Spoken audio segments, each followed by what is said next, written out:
Good evening and welcome to the FE Bar. I'm your host, Jack George Maynard, and joining me tonight, as always, is Mr. Jack Pickering. We have plenty to discuss tonight as Formula E revealed a new Gen 4 car, and we want to hear from you and your Formula E bold predictions ahead of the season opener in Sao Paulo on December 6th. We also have a look back on to some of the key things that we learned in testing. And remember, we cannot do this show without you. So make sure you join us by hitting !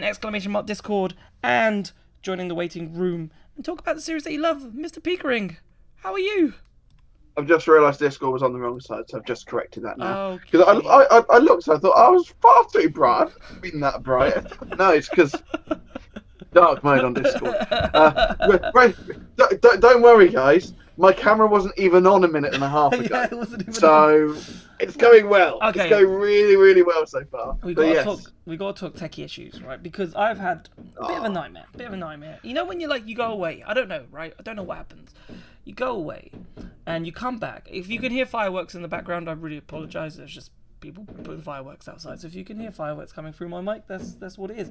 But yeah, anyway, back to the story. So we obviously I've got a stream deck, right, where I've got buttons where I can press to make my life easier. I come back yesterday, start setting up and prepping for tonight's show. Open the stream deck. Gone. I'm like, how is it gone? But I have other profiles. But my other profiles are still there. Amazing. They're still there. But the FE Bar profile, gone. And I'm like, for God's sake. So I managed to get some of the basics set up. So the timer, I was clicking on this thing and clicking on that thing, going in and out on things. And I was like, oh my God, we haven't even got your camera up and everything that was set up. So hilarious. So therefore, as a side quest for tonight's show, if you've lost something important, so say you're doing your dissertation at university and all of a sudden you've lost a page, or you've lost something, or you know something that's really important and you're like, oh, I've lost it and I can't retrieve it. We want to know your stories if you've got any of them. Right, so if you have any of those stories, we want to hear from you tonight. But Pico, it's been a week. I've actually seen you face to face. I've missed you, buddy. Yeah. I've missed you. It's only been a week. I haven't seen you for 3 months before last week. But it was so nice to see you. It was brilliant. We even met up in T5 before we jetted up. We had breakfast together. Yeah, we had breakfast at prayer. Breakfast at prayer. What a date! What a day it was. Yeah. Oh, so much traveling. Do you know what it was? Yeah. I haven't had my therapy session since we got back, and I think I'm going to need it for the car hire place. Really? I'm not going to go into a huge amount of details, but I think we can. Basically, it was a lot. We got there eventually. Car hire. If you've ever hired, I know some of our viewers are young, right? So you may be not in the position to have hired a car yet. But if you've ever hired a car or any stories of hiring a car, it's scary. I was listening to what this guy is saying to you in the background. I'm like, I don't want to hire. Take it back. I don't want it. I don't want it. I don't want it. Yeah. It's not worth the risk. I'm not interested. I will say that is the most intimidated that I've been by someone going through all the car hire and everything like that by a long way, and so maybe I won't go with that establishment. Car French, that's establishment ever again. But it seemed like everybody else did for one reason, because it was cheap, right? Well, yes, it was cheap. Because the queue at Valencia Airport. Oh my God, the queue! Word. We were like, we'll be in and out here. It's 8:30. It's 8:30 in the evening, Sunday evening, right? 8:30 in the evening. We want to get back to watch the F1 at 9, right? And we're like, we're not far. Didn't happen. In and out. We're in this queue for 45 minutes. And there's bear in mind, there's 10 people, but the rate of moving, and no wonder why, because they're scaring the living daylights out of you at the bloody customer service check-in. And you're like, what do I pick?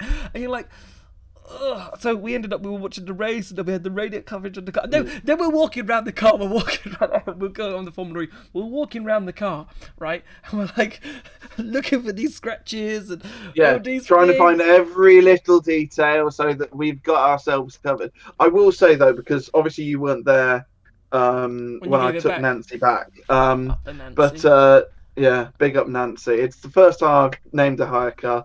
But yeah, we were all fairly set on Nancy. The last three digits were NCY, was NCY. it? Yeah, NCY. NCY. So it was obviously Nancy. But yeah, I took it back. And usually they have to stick around while they just have like a little wander around the car and everything like that. I gave them the keys and they said I could go. Which didn't even check the car. I mean, All I that will scariness. say, I will, yeah, yeah. They said that they sent me an email, and they sent an email 10 minutes later saying everything's fine, and so I've got the deposit back. Yes, but yes, it was a deposit. very kind of it was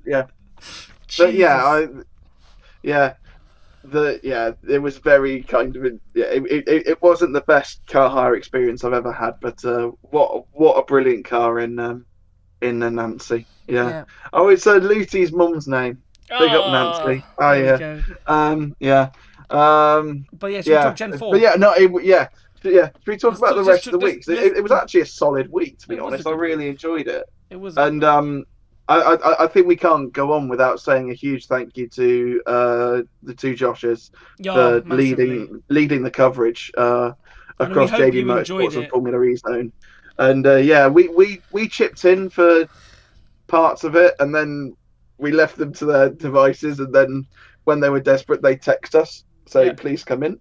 But honestly, to do 6 hours a day of live testing commentary, like, kudos to JB and JT, because they did an absolutely stellar job. Honestly, they did an amazing job, and we didn't sit on our asses though. We got some really good interviews lined up. You did really well getting Jeff and we did a little bit, getting Jeff and Alberto, that was insane. That was insane. And we've got a lot of content coming up. Hopefully, coming out from the start of next week. So obviously, keep an eye out on the YouTube page for so forth. We should have. I'll tell you guys. We'll have some interviews with Pepe Marte. Nice extensive feature of him. We've got a nice straight from the Costa del Southampton. Yeah, 100%. When you hear his voice, I'm sure maybe some of you have. Listen to his voice and work out what part of Spain he's from. Yep, 100%. It's not Spain. I reckon if he is from Spain, it is Gibraltar. Like right, because it's too English. That's not. It's so English. And then we've got Oliver Rowland. So we've got a nice sit-down interview of Oliver Rowland to come, Nick Cassidy and Dan Ticktum. So we've covered both Kiros, which we're very happy about. So let's talk Gen 4, because there was rumors, right? So obviously, like, we were talking to Jeff right earlier, and he kind of said in the interview that Easter time maybe was when we might get first sort of glimpses of Gen 4, but then there was a rumor going around in the paddock actually, and we did talk about it, but then we kind of forgot about it at the same time, which was probably a little bit stupid, but because life just gets in the way sometimes. And there was a rumor going around that it was going to be this week, right? That we've just had, that actually the first things, and we're like, well, he's told us Easter, right? And you're like, well, he's kind of said Easter, but the rumor... maybe that's like the first like public kind of see it on a circuit, maybe, because we saw I think it was the Gen 3 Evo got a run out in Monaco the year before. I think.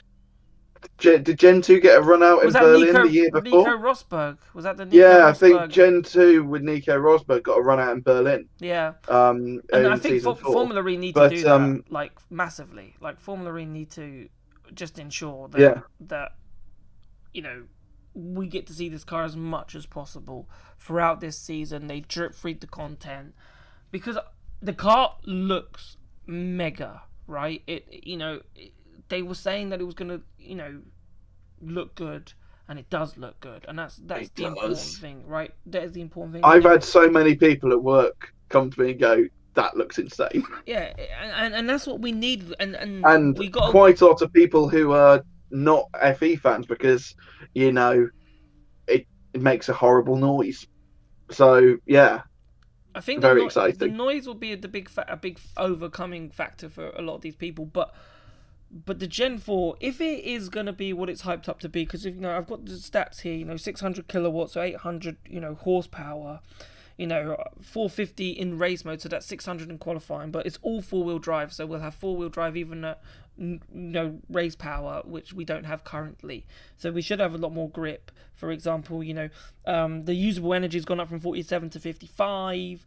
Max regen's up to 700 kilowatts from 600. So, the numbers are improving. The issue that people have said, and I think it was an issue that we've said before, is the potential of the size of the car. That the size of the car has increased. Is that going to affect racing? And that is a couple of concerns that some people have had. I think, obviously, if a car gets bigger, then, the first concern is how big. Yeah. But actually, from what we've seen, it's not actually a huge amount that's going up by. It's longer. It's still going to be narrower and shorter than Formula One cars. Yeah. Admittedly, anyone who's been up close to a Formula One car in recent memory will know how big they've gotten, especially compared to what I reckon these cars are going to be similar to what we saw kind of in the refueling era of Formula One when Michael Schumacher dominated in the 2000s. That's the size of car that I think Formula E is going for, just based on how long it is and everything like that. Because we're only going up by, I think it's only about 100 mil width-wise, but then we are also going up almost like half a meter lengthwise, and so. But even then, it's still way shorter than what Formula One have got at the moment and what they're going to next season. But yeah, so I reckon it's going to be maybe about the same size as Formula 2. And I mean, I would say... But even Formula 2 is hard to race at Monaco, for example. Yeah, I was going to say they're all right at Monaco, but they're not really. I mean, when I think of...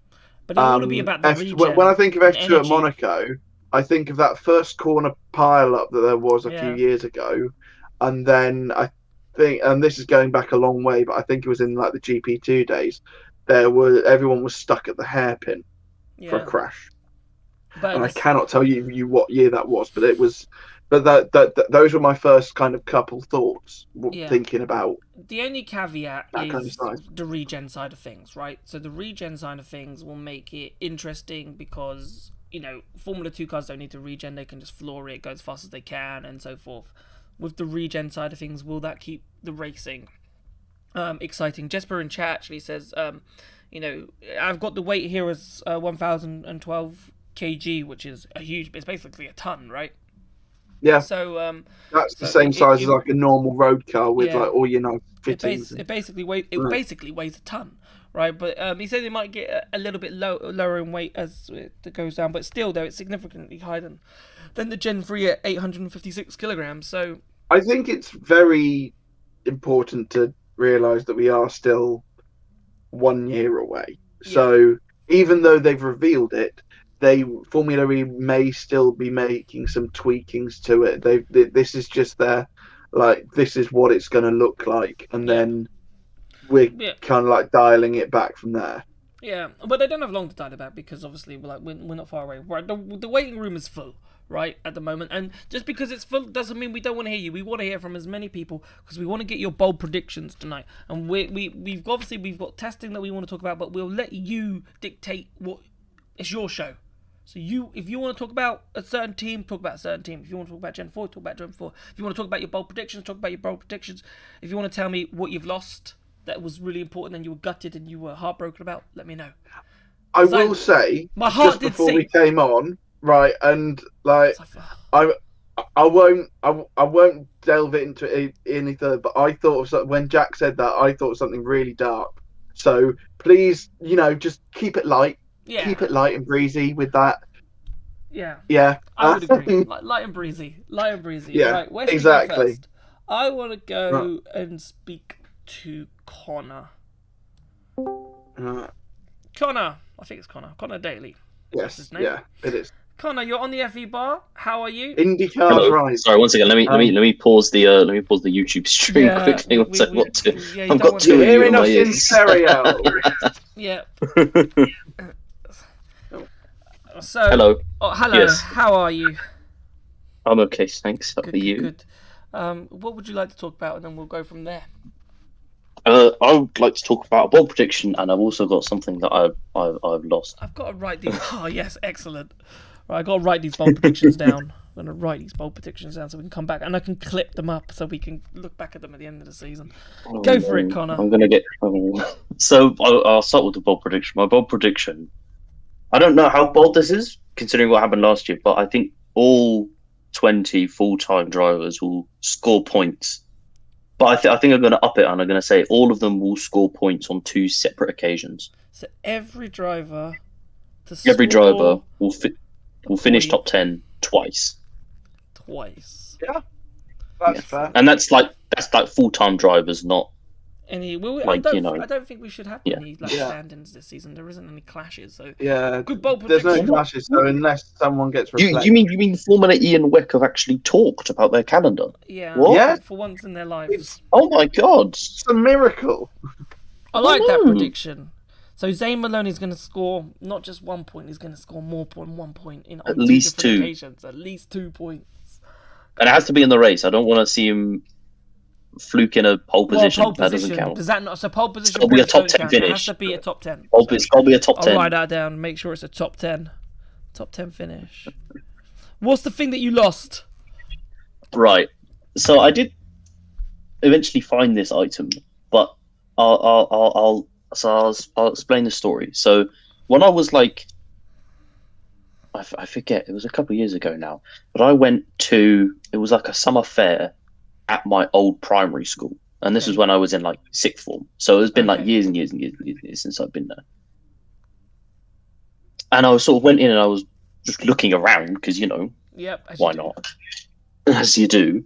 And there was like a little, I don't know what to call it. It was like I don't want to call it. It was like a horizontal bookshelf with like big books in it for like the, you know, small children. And as I was walking past, I swear to God, I saw a little like glimpse of metal in the thing, and I sort of reached down and picked it up, and it was a spoon. Okay. And it was my spoon. What do you mean it was your spoon? What do you mean it was your spoon? What do you mean it was your spoon? I lost when I was in primary school. No. And no one No, has found it. there's no way. There is No way that spoon is yours. There is no way. I way. swear to God, it was my spoon. And I was like, hold on a minute, this has my name on it. And then I showed it to my mum, and she was like, oh yeah. It had your name on it. Yeah. We're devastated.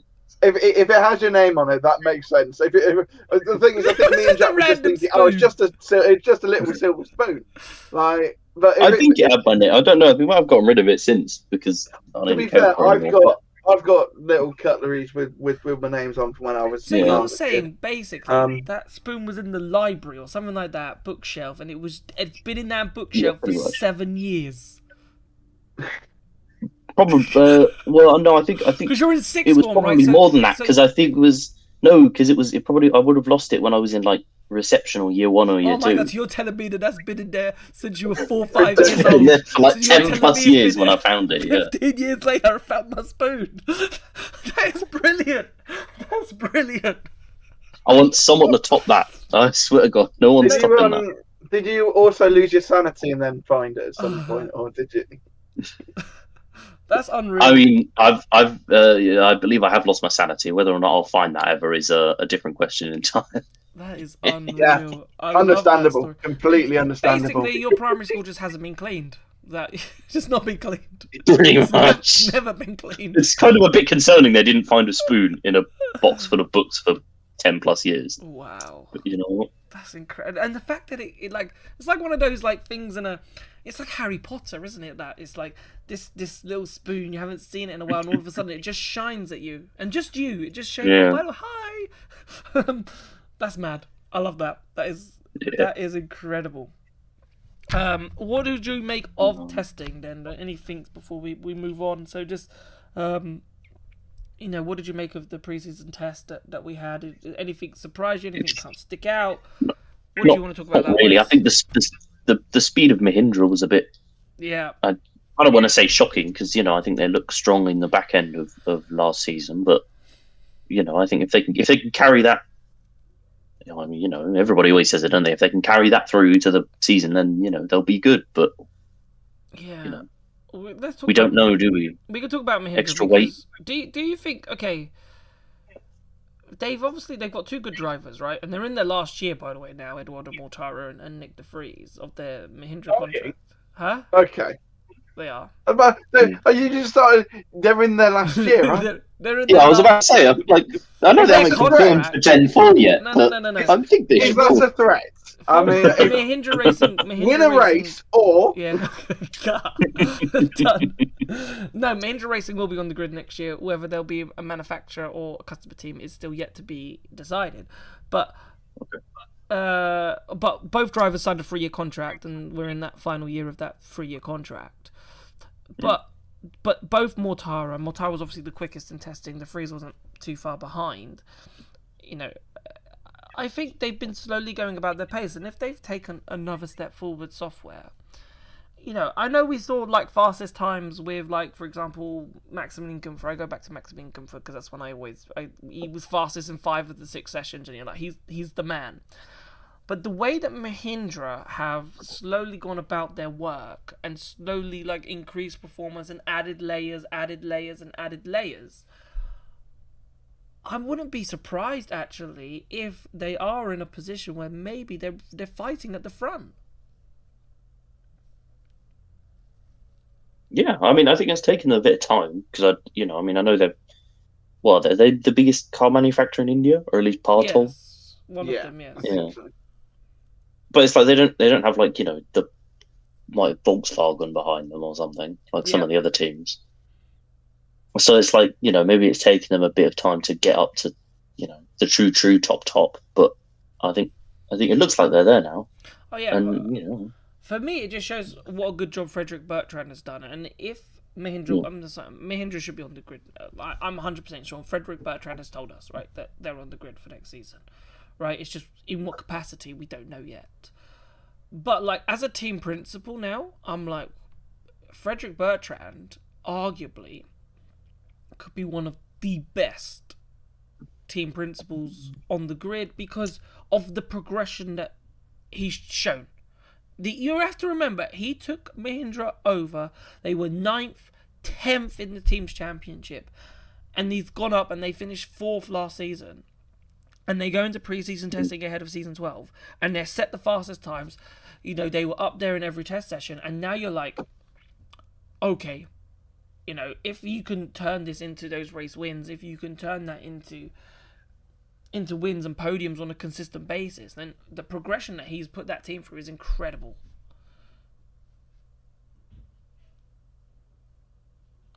Yeah. Yeah.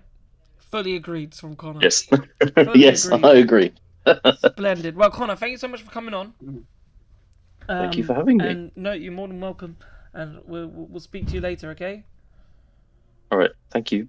All right. Bye-bye. What a story, by the way. Yeah. I it's one of those. It's one of those where That is insane. I'm That's not even sure if insane, it's true. It's yeah. how true is that story? How true is it? I'm gonna take his word for it, right?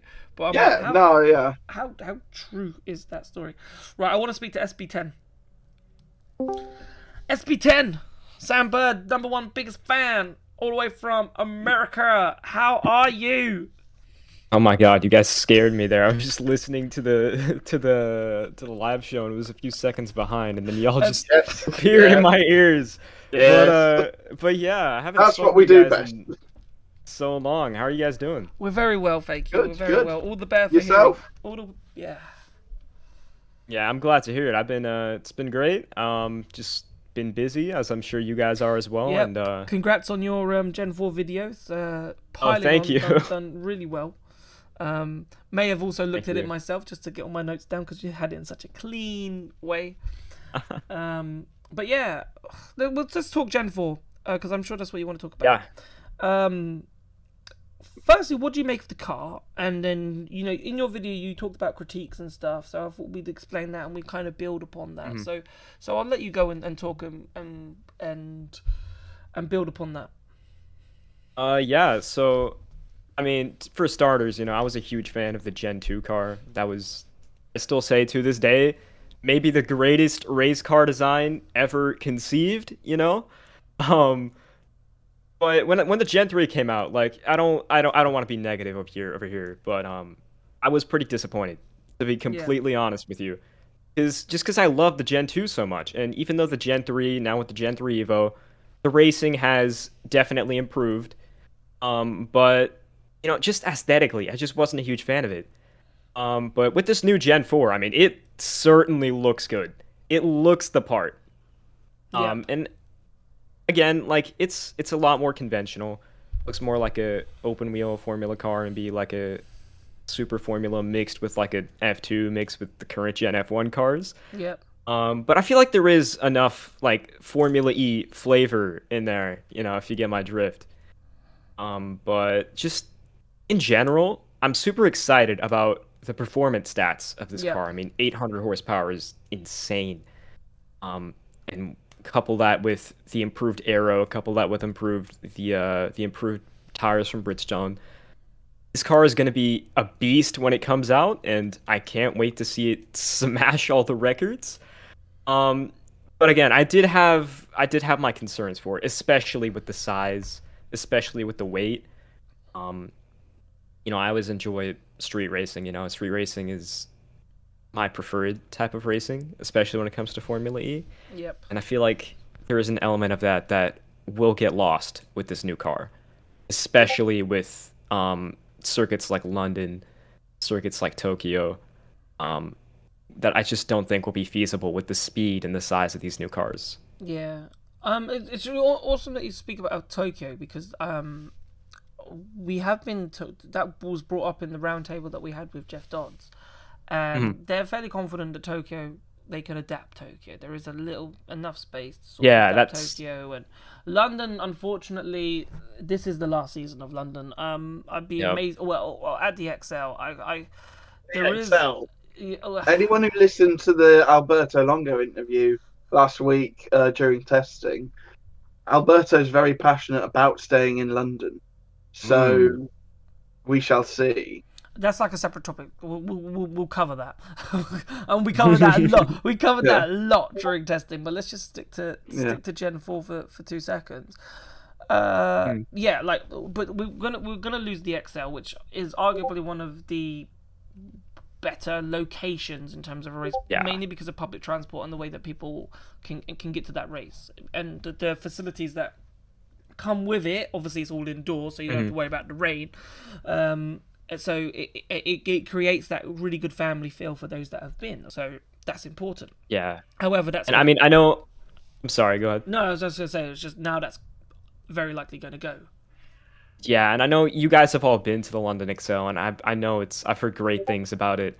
But just in general, just looking at a circuit like the London XL, there was no other circuit like it in the world. There was no other circuit that is partially indoors, partially outdoors, right in the middle of a city center.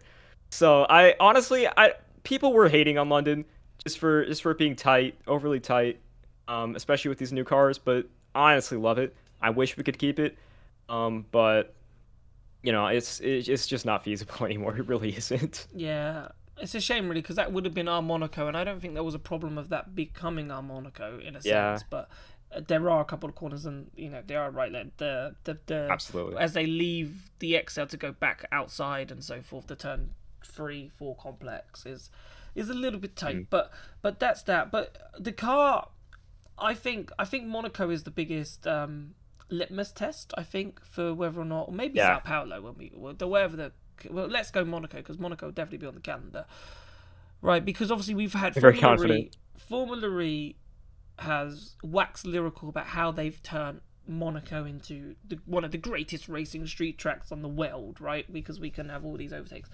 And I get your point now that the cars are slightly longer, then it might be a bit harder to get these overtakes done. But do you think that the potential regen, because if you look at like the Formula 2 cars, for example, they don't have to worry about, they do a little bit maybe lift and coast here and there, but we've got this regen side of things, and obviously the attack mode as well with the 150 kilowatts is going to be significant, right? It's an extra 200 horsepower effectively. So do you think the attack mode, the potential of regen will be the things that maybe actually might work in Formula E's favour with the Gen 4 car and maybe keep the racing good? Well, I mean, I'd like to say it will. I know it certainly won't hurt the racing to have attack mode and regen, but I just look back at some of the races we had during the Gen 2 era at circuits like Bern, for example. That track was super, super tight, like 3 passing zones, maybe throughout the entire circuit. Beautiful circuit, by the way, but yes. That's neither here nor there. But passing was pretty much impossible to do, even with attack mode, even with energy regen. You could just defend super easily because the cars take up 75% of the racing surface. So I don't know, for Monaco, I think that there are still a decent few passing zones that should be available with wider cars, but I don't know, it's just going to be a lot harder. I don't think we'll get nearly as many overtakes as we've had, especially with the cars being longer. And I think that there's going to be a lot more carnage now, just because they have. I think if we get less racing than tracks like Portland and Misano, I'm all for that. But it's just. But you were slightly worried, SB10, that we might get more races like that. Yeah, it's a bit of a trade-off, and I haven't completely looked into the engineering aerodynamics side of this, but with aero being so critical, these cars have massive front wings, massive rear wings now. The whole thing is shaped to maximize efficiency. With the cars being wider as well, I feel like slipstreaming will be as high as it's ever been, especially with how powerful the cars are now. Having more regen is potentially going to help. But with the cars being so wide, I mean, I feel like it only encourages slipstreaming and riding behind and the kind of train racing. The thing is, the kind of, ducking behind others that is a characteristic of Peloton racing, I think should go down because the cars are, as I just said, bigger. So it's a lot harder to just slip away to the side and let 3 cars stream past you on the inside. But I think it'll be a lot like the Gen 2, really, like how the Gen 2 raced on tracks like Puebla or Valencia. I don't think the Peloton should definitely go down, but the kind of train racing in the slipstream I think will increase. Okay, no, interesting. What's your bold prediction for the season, and we'll let you go. For this upcoming season, yeah. What is your bold prediction? You guys touched on it a little bit with the last viewer, but I think Mahindra is going to have a big year this year. In my opinion, they easily should have won multiple races last season with De Vries and Mahindra. Yep. And Mortara, sorry. And I think both of them will get wins, at least one win apiece this season. So De Vries so your prediction is De Vries to win and Mortara to win a race. So both of them win at least one race. If I were to predict it, I would say De Vries wins 2. Okay, but you're gonna stick for one for your bold prediction of each, or do you want De Vries 2 wins? Ooh. Let's go with one win apiece first. I mean, they do still have a winless drought dating back to season 7, which is kind of insane when you think about it sometimes. Yeah, I think they were really quick in testing.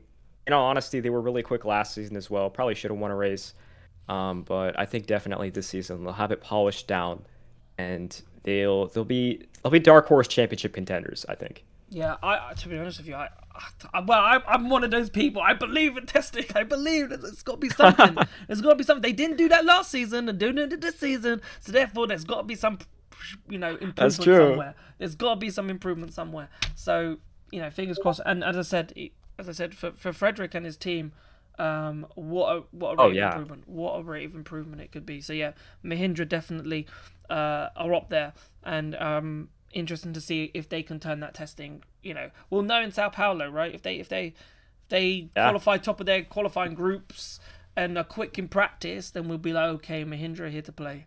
And which is sad because just to go back to Gen 4 just very quickly, they haven't signed up yet. And when I saw that, the announcement graphics and it said manufacturers and Mahindra wasn't there, and I was like, is that the first sign? Is that the first sign that Mahindra won't be a manufacturer? Because you'd kind of want all the manufacturers to be on that list, right? If that makes sense. You kind of want to say we've got all of these people, so you want Mahindra on there, right? You don't want to add Mahindra late. It's not the end of the world by adding Mahindra late, bearing in mind. But did you think when you saw that and Mahindra wasn't there, is that the first sign that potentially that they will become a customer team for Gen 4? Yeah, if they do, it'll be really sad to see because, from the get-go almost, they've been creating their own powertrains and they've been one of the longest tenured teams in doing that. And the fact that they had a quick rise and a really, really steep fall and they're back up to being, race-winning contenders again. They've done all that development with their powertrains, and then just to back out now, right when you seemingly seem to be on the up. Yep. It would be really devastating, honestly, to see. I don't know when the official deadline is for Gen 4. Are you guys aware? For the manufacturers? To be honest, I think it's been and gone. To be honest, At this point,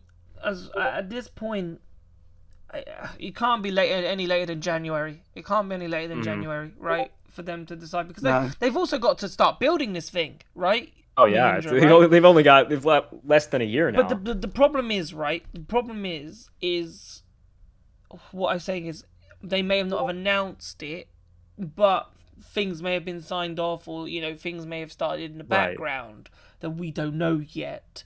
But to be honest, there wasn't any rumors. Nothing really came out over testing whether Mahindra was going to be one way or the other. Maybe it was going to be sticking to Tobias Wirtz from eFormula.de and eFormula News a little bit later. So maybe he can shed a little bit of light on that as well, just in case he heard anything different while we were testing. But nothing seemed to come out about that. The thing about the powertrains is, I believe there's also been some rumors about potentially Penske going back to making their own powertrains. Yeah, we heard that and, today. They haven't signed off on that either, so who really knows at this point? But again, that could be later down the line, right? That's true. That's very true. Right? Because you got the Gen 4 Evo, whatever that changes or whatever. So, or the end of the 2-year cycle, then the next 2-year cycle there could be a new powertrain. But SB10, absolute privilege having you on, and thank you so much for giving us your time. Thank you for having me. It's good to talk to you guys again. No worries. Right, we'll speak to you soon. Cheers. All right, see y'all. I think for Mahindra, Pico, it's money. I honestly think it's money because they are on the up, and they have been a manufacturer, and they are an Indian manufacturer. I just think if the costs are going up for Gen 4, 100%, right? Yes. No one could deny Absolutely. that, right? No. And the fact that they haven't, and especially because when we were talking about Mahindra and when we were talking about this early days about signing up for Gen 4, it was, well, can you make Mahindra good, right? And if you make Mahindra good, then the Mahindra board are going to be like, all right, let's do this. But if you can't make Mahindra good, then they might go, actually, we'll just do this route then because we're not going to spend money developing X, Y, and Z. But it might be just, it's so expensive that Mahindra think it's not the way to go, but they still want to race. Yeah, I think this, obviously, when other manufacturers started to sign up for Gen 4, it was before Season 11. And Mahindra was still in the doldrums at that point. So much so that actually in Season 10, they got beaten by their customer team at Cupra. And so I reckon that was one of the points where they thought, like, right, okay, let's delay that decision. Yeah. And then I think maybe this upturn of form we saw last year, that they had a really sharp upturn of form. If testing's anything to go by, they are right there to be fighting for race wins. We'll have to see going into the season, but a part of me does think, is it too little, too late, and they've already decided not to go for a manufacturer because Gen 4, Gen 4's been announced. Yeah. Gen 4 testing starts basically now. Yeah. All the manufacturers have built it. Yeah, have built their own powertrain that they're going to improve over the course of the season. And if Mahindra haven't decided that yet, they are already On the 3 back months foot. behind, Yeah. if not more.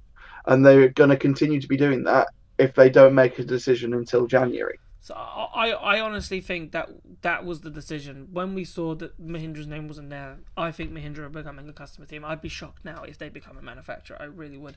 Zoe, though, we've got Zoe Hi. with us. Hello, Zoe. How are you? I'm alright, you guys? Yeah, not too bad. Yeah, Not too good, bad. Pleasure to hear from you. What would you like to talk about? So I have a bold prediction, but I'm Go also on. happy to talk about Gen 4 Yep. or anything like So that. let's go for your bold Um, prediction first, and then we'll talk Gen 4 and whatever. I think we could potentially have a repeat champion this year. So Roland, so you're going for Roland to be the back-to-back champion? Just a repeat champion, so I think Oh, somebody okay. who's already been a Formula E champion will So take the championship just again a this year. repeat champion. So who do you think could be that repeat champion out of the ones that won a I'm championship? thinking potentially Pascal Wehrlein. Okay. I think Porsche are going to be strong again. I think, and it's hard to discount Wehrlein. He was strong last year. If kind of, Roland hadn't been as strong as he was, we could have seen Pascal Wehrlein win again, maybe. And Porsche look, if they continue the form they had last year and the form I think they had in testing, I couldn't follow testing too closely, but if they keep it up, I think it's really hard to discount Pascal Wehrlein from a championship fight. And I think if he's in one, then he's likely to win one. And I think a lot of the kind of drivers that are better than him on the grid aren't in cars that can compete with that Porsche at the moment. Yeah. One thing that I'll say, because I put it in my notes for the pit walk last week, because I found it such an intriguing quote, because Pascal said this in the press conference last week. He said, we've been the team to beat this era. And honestly, I think that's damn accurate. Porsche have been... Yeah. I think they just edged Jaguar in being the best team of Gen 3 completely, because they've been there or thereabout each year, whereas Jaguar, they took a bit of time to warm up last year. But if they've been the team to beat this era, if you look at They the haven't stats, won much, though. they've won one Constructors and Teams Championship, and they've won one Drivers Championship In their full out season of spell. 3 for each of them. So that's the thing. So at Porsche, they've been. I think it's not incorrect to say that they've been the best team in Gen 3, but they haven't had what they wanted, what they really wanted to show out of it. No, I mean, they'll probably be disappointed with kind of the lack of especially titles that they're taking out of Gen 3. I think there was definitely opportunities that they could have pounced on. I mean, had Da Costa not kind of been nowhere at the beginning of season 10, they could have probably taken that, teams championship and manufacturers championship. They only narrowly lost it to Jaguar that year. I think they will look back on it and think that they could have done more, but I really do just think that they are heading into this season with the best kind of chance that they've had to kind of clinch all 3, in my opinion. I think Nissan have kind of fallen off a bit of a cliff. Maybe they can turn it around. Well, Who knows? I don't know. Testing wise, Nissan was strong. Like, they were 4 thousandths off. They weren't far off. We're talking thousandths off Mahindra's time, and both Norman and Roland were 4 thousandths off each other. So Okay. the Nissans, they were both they're both in like the top 5 for the overall testing time. So Nissan There was 9,000s between the top 4, and from, if memory serves me right, it was Edo top, then Roland 5,000s behind. Barnard, NATO. Barnard 7,000s behind. NATO 9,000s behind, Okay, I think Nissan kind of came through in the later days of the test, which I didn't manage to catch any of. So I think I've missed their uptick in performance there. They definitely kind of peaked late. They didn't really do much for the first few days, and then in the final couple sessions, and Nato topped it in the morning, Roland topped it in the afternoon, and that was when they were like, right, okay, this is kind of go time. Because I mean, we during the mock race that me and Jack were watching last week, they didn't bother really. They were 30 seconds off the back, trundling around doing their own thing. They did not care about participating in that. Which is fair enough. I mean, we saw what happened to Pepe Marti's front wing. If you don't want to risk that, you don't want to risk that. I mean, what can you do? No, I'm sure. Do you want to talk? I don't know if you're a big Nick Cassidy fan, right? Yes. Right. Yes, I am. We spoke to Nick Cassidy briefly. Oh. Briefly, yeah. It was something to look out for. We sat down with him. Briefly is like still quite a long time for Nick. Quite a long time for Nick, but I'll be on the lookout for that interview. What did you make of this move to Citroen? And obviously, he's kind of said in that interview, which kind of makes sense, right? That like this isn't any spoilers. That he doesn't see himself fighting for a championship this season. It's all about Gen 4. Yeah, no, I'm very much on that same page. I think the second that I heard he was going to a Stellantis team, I was like, well, this is clearly a focus on Gen 4. This isn't going to be anything next year. I mean, the Stellantis powertrains kind of had pace last year, so like if they can sort of get on top of some of the technical issues they were having, I mean, however many brake failures Maserati had, and then all of the times that Max Günther's car just kind of broke down in the middle of a race. I think if they can get on top of that, they could maybe scrape a win this year, maybe, at Citroen. I mean, they've got two of the best drivers on the grid. If they don't scrape a win, it's kind of a letdown. But to me, I am focusing on Gen 4. I'm kind of looking at this year as a write-off almost already, which kind of is sad. Like, I believe that Nick will get the best out of that car. I just don't think that car's anywhere near kind of the top cars in Formula E at the moment, which is kind of what I meant earlier when I said that I don't think the top drivers are in the top cars anymore, which is going to make this championship quite interesting this year. But yeah, I don't think Citroen will be fighting for anything this year. I am excited for Gen 4. I just hope it is the right move from him. I hope it isn't jumping too early from Jaguar.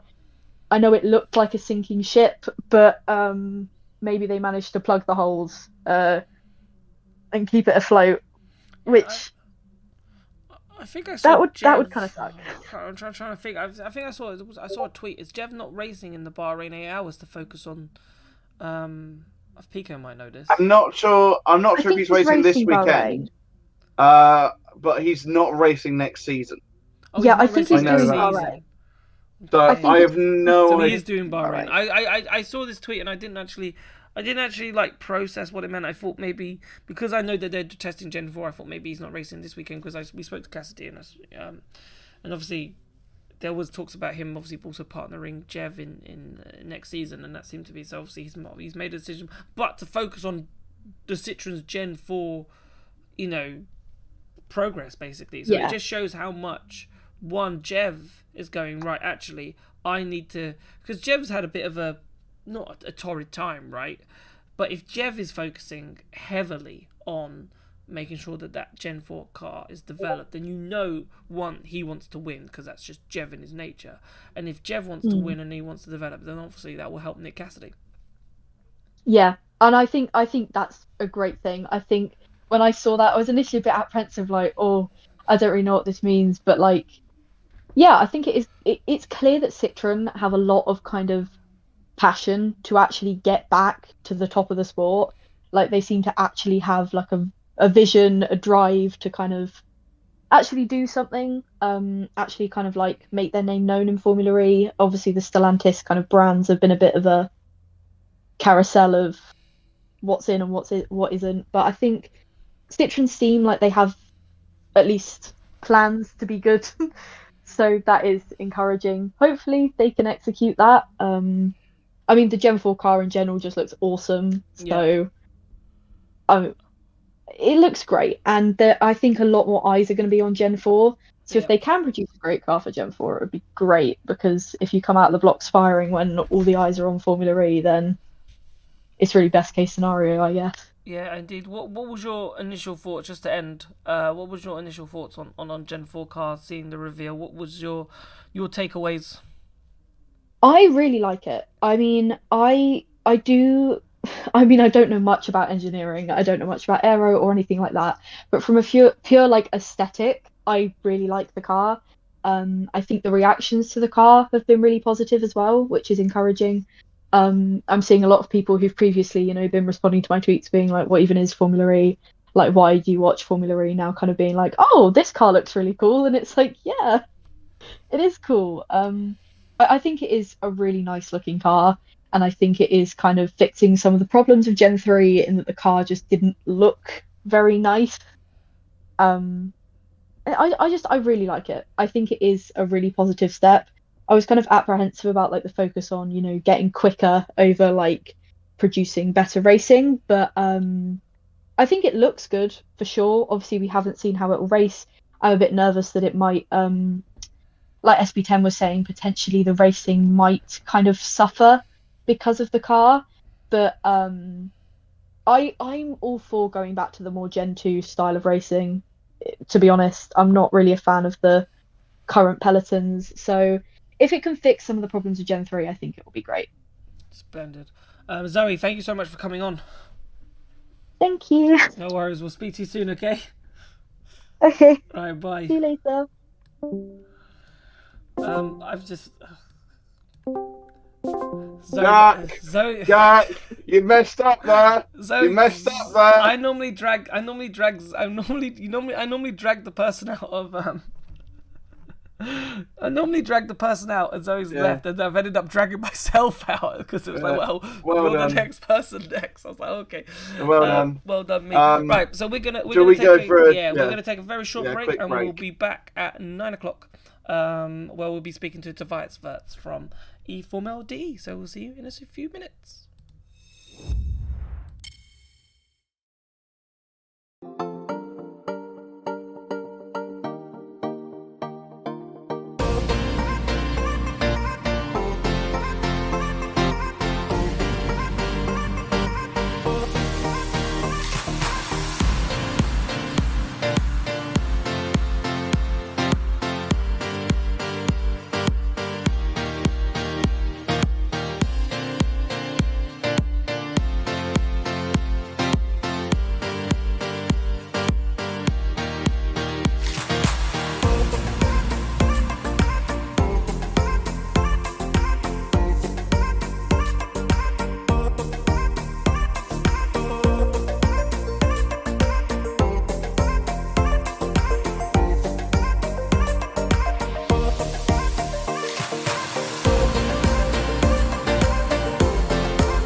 Okay, and we are back, and this time we are joined by Tobias Wirtz from eFormel.de. How are you? Yeah, good evening, guys. I'm good. How are you? Oh, very well, very well. It's been Good, it's been weird. good. It's Recovered. been one week away from you. So sad. But Same here. Yeah, I'm glad. But in all seriousness, though, Gen 4, we're gonna go straight to it. What were your initial thoughts, and what have you been hearing, sort of like in the ether about, you know, the cars and so forth? Yeah, initial thoughts when I saw the first pictures was just wow. Yeah. I think it's a really, really, really big step for Formula E. Gen 3 design is, yeah, how can I say it? It's different, but Yeah. I think Gen 4 looks quite more similar to much more Formula cars we know. Yep. Some parts of IndyCar, some part of Formula 1, Formula 2, some parts of the Formula E, design of maybe. Super Formula. Yep. It's Yeah, a good Formula 2, Gen 2 a bit too, Yeah. yes. I just think it's a good mismatch. It's really interesting because it shows you how underwhelmed we were with the Gen 3 launch. I remember when the Gen 3 launch happened and we're like, "Ugh, what does that look like?" I think it's grown on me, don't get me wrong, right? I think, I was in Gatwick. Right. I was in Gatwick. I was so disappointed. right, but I think it's like, it's grown on us, I think, over the years that we've seen it, and we go, it doesn't look that bad, if that makes sense. But it's amazing how we've gone, I think wow. I think it's Evo. Evo made it so much better to look at than it did before. Like the the only first couple of years were, yeah. the only difference is the front wing. I don't think And that's they such a big narrowed difference. they made it a little bit less Dorito-y. Yeah, The that's right. But yeah. this is a tiny bit. So I love how the Dorito thing is an actual thing. yeah, Go on. but I think Gen 4 is a really, really big step in terms of looking powerful too. Yep. I want to talk about. There's a question in chat from Jesper. He asked earlier about pit boost in Gen 4. I'm assuming there will be pit boost in Gen 4 because obviously a lot of money has gone into this infrastructure. Is that something that you think will definitely be seen in Gen 4? It depends. We had pit boost races just at doubleheaders and just the second race in season 11. Yep.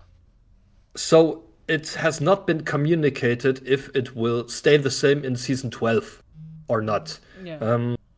And yeah, same is for season 13 for Gen 4. I'm not sure, to be honest, where the plug is in the Located. Gen 4 car. Yeah. Yeah, it was not really visible. So if it's in the back again, maybe that should become a problem because of the rear wing. Yep. Maybe it's on the side of the car, but unfortunately, I was not able to locate it. So I'm not sure. In terms of energy, Well, there will be a charger. Put it that way. It's got to be plugged in. yeah, for sure, somewhere. for sure will They there have be to a do the charger. entire season on one hit. Yeah, but The no, entire but- season is one hit. No, but I'm not sure if they will be able to recharge it in front of the pits. So Okay. if they will be able, you have to take a look. Now it's 600 kilowatts. If they will increase it, it's a possibility. But to be honest, they are recharging 3.85 kilowatts Yep. at the moment in 30 seconds with 600 kilowatts. Sorry, 3.85 kilowatt hours. Yep. So if they will not increase it, it can become a problem because the battery is much bigger. Yeah. The new battery has 54 kilowatt hours, I think. Yeah. Yeah. You're 100% right. 54 kilo. I've got it as 55 here, but Yeah, 55. Okay, and the actual battery has 38.5 Yeah. usable energy kilowatts of power usable energy, let's Yeah. say it that way. So the percentage of the recharging is less. Now they're able to recharge 10% in 30 seconds. Yeah. If they will not increase the power, then they will be able to just recharge 6.8% or something like that in 30 seconds. And I don't know if, from a marketing perspective, this is a good idea. Yeah. 10% is a number, but 6.8%, not really, to be honest. Yeah, no. I get that. I just feel like Pit Boost, it's been such a big thing. They've spent a lot of money developing it. To throw it to the side, to me makes no sense. Like you if you've been developing this, you're assuming that it would also work with Gen 4 and so forth, and be compatible. Otherwise, what's the point? And you kind of expect also what you've done in Gen 3 to carry over into Gen 4. But then hopeful that Gen 4 with a faster car, do we still have 45-minute races, or we've got a bigger battery now, so can we go longer, and can we use the charging to go longer, and work on that range side of things, because obviously that's huge with electric vehicles. So I feel if we don't go with Pit Boost for Gen 4, that would be a huge mistake. Absolutely, but we have to wait and see what the technical framework will be. The regeneration is put up to 700 kilowatts. Correct. Maybe the charger will be 700 kilowatts too. We don't know actually. If so, they come closer to the 10% again. And Yeah. I think from a marketing perspective, it doesn't make sense to recharge less than 10%. Or maybe less than 8%. Yeah. But I think 8% is the goal they really have to reach. I don't know if they use more power, if they make the stops 5 seconds longer, something like that. Yeah. I'm not sure, to be honest, but from a marketing perspective, and that's what we're talking about. Yeah. They're using this whole recharging thing just as marketing. To be honest, it doesn't make the racing any better. It makes it much more complicated. Yeah. So that's a rule change for this new season, that there is only one attack mode in the pit boost races, just because it became so complicated for the people to follow the action with 2 attack modes and pit boost. Yeah, it makes the races more complicated. So if they will continue doing it, they have to use it for more marketing purposes. And the only way I can imagine this is to get more power into the car. Yep. No, totally. Right, let's talk testing. Yes. What were your initial thoughts on testing? I've got for me, I'm looking down here on my list, and I've got Jaguar here at 12th and 16th as a potential worry going into the season, because I know. See, I love this because but two temps. Buemi was 9th with Jaguar powertrain, but that's still 2 temps off the fastest time, and we got 2 temps isn't a lot, but when we're seeing the top 4 separated by 9 thousandths, you're like, I know it's only testing, but is that the first sign? Because we're not expecting Lola to do well, and Lola are at the back. So if Jaguar are down in 12th and 16th, you'd think maybe that, not saying that would correlate directly, but like maybe a slight worry, considering that they are that maybe a 10th off, and a 10th in Formula E means you don't make the duels. Absolutely, that's true. But to be honest, I don't think you can compare any of the lap times.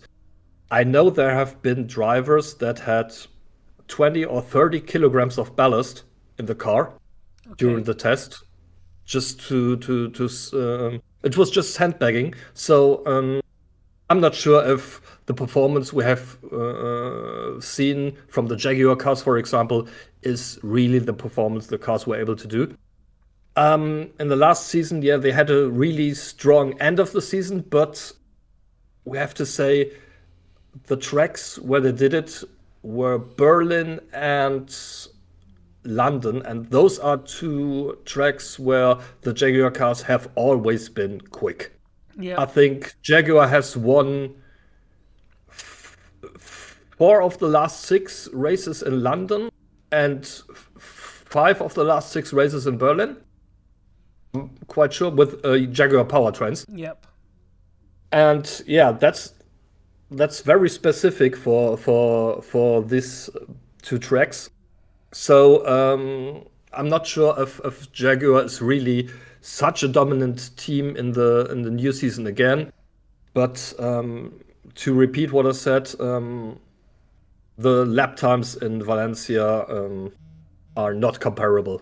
Okay. So who did anything catch your eye then, or were we just there watching cars go around the track? Mahindra looked strong, but maybe Mahindra was one of the teams that didn't have any ballast in the car. Okay. Yeah. Same for Nissan on the last day, on Thursday. Both drivers were really fast. Yep. And yeah, maybe they removed the ballast they used in the first 3 days. Yep. Yeah, something like that. I'm not sure. Maybe. Do you think we were talking about this earlier with Mahindra and the Gen 4, and we saw the list and the manufacturers and they weren't there. I know that the deadline's passed, but was that the first sign that Mahindra are going to become a customer team? Do you think come Gen 4? I think they have no other possibility in season 13 to be a customer team, because as we're talking now, all the manufacturers are already in South Spain, in Monteblanco, where, as far as I know, tomorrow there will be the first manufacturer test. And sorry, but if they have not decided to build a powertrain, this takes at least 6 months. Yeah. And yeah, I checked the deadlines for the registration of the manufacturers, and to become a manufacturer in season 13, you had to apply at the FIA before June 2024. Yeah. To become a manufacturer in season 14, you have to apply before the 31st of January in 2026. That's the one I was remembering. Yep.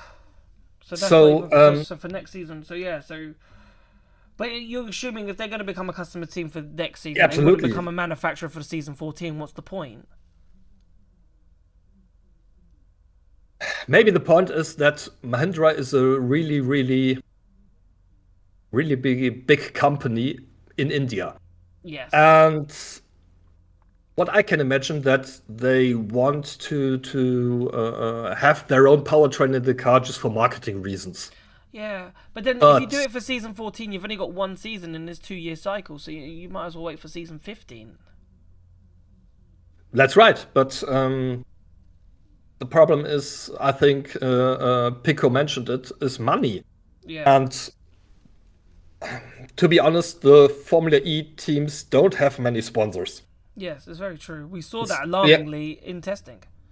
Yeah, and so the money they need to build a powertrain has to come from Mahindra in India.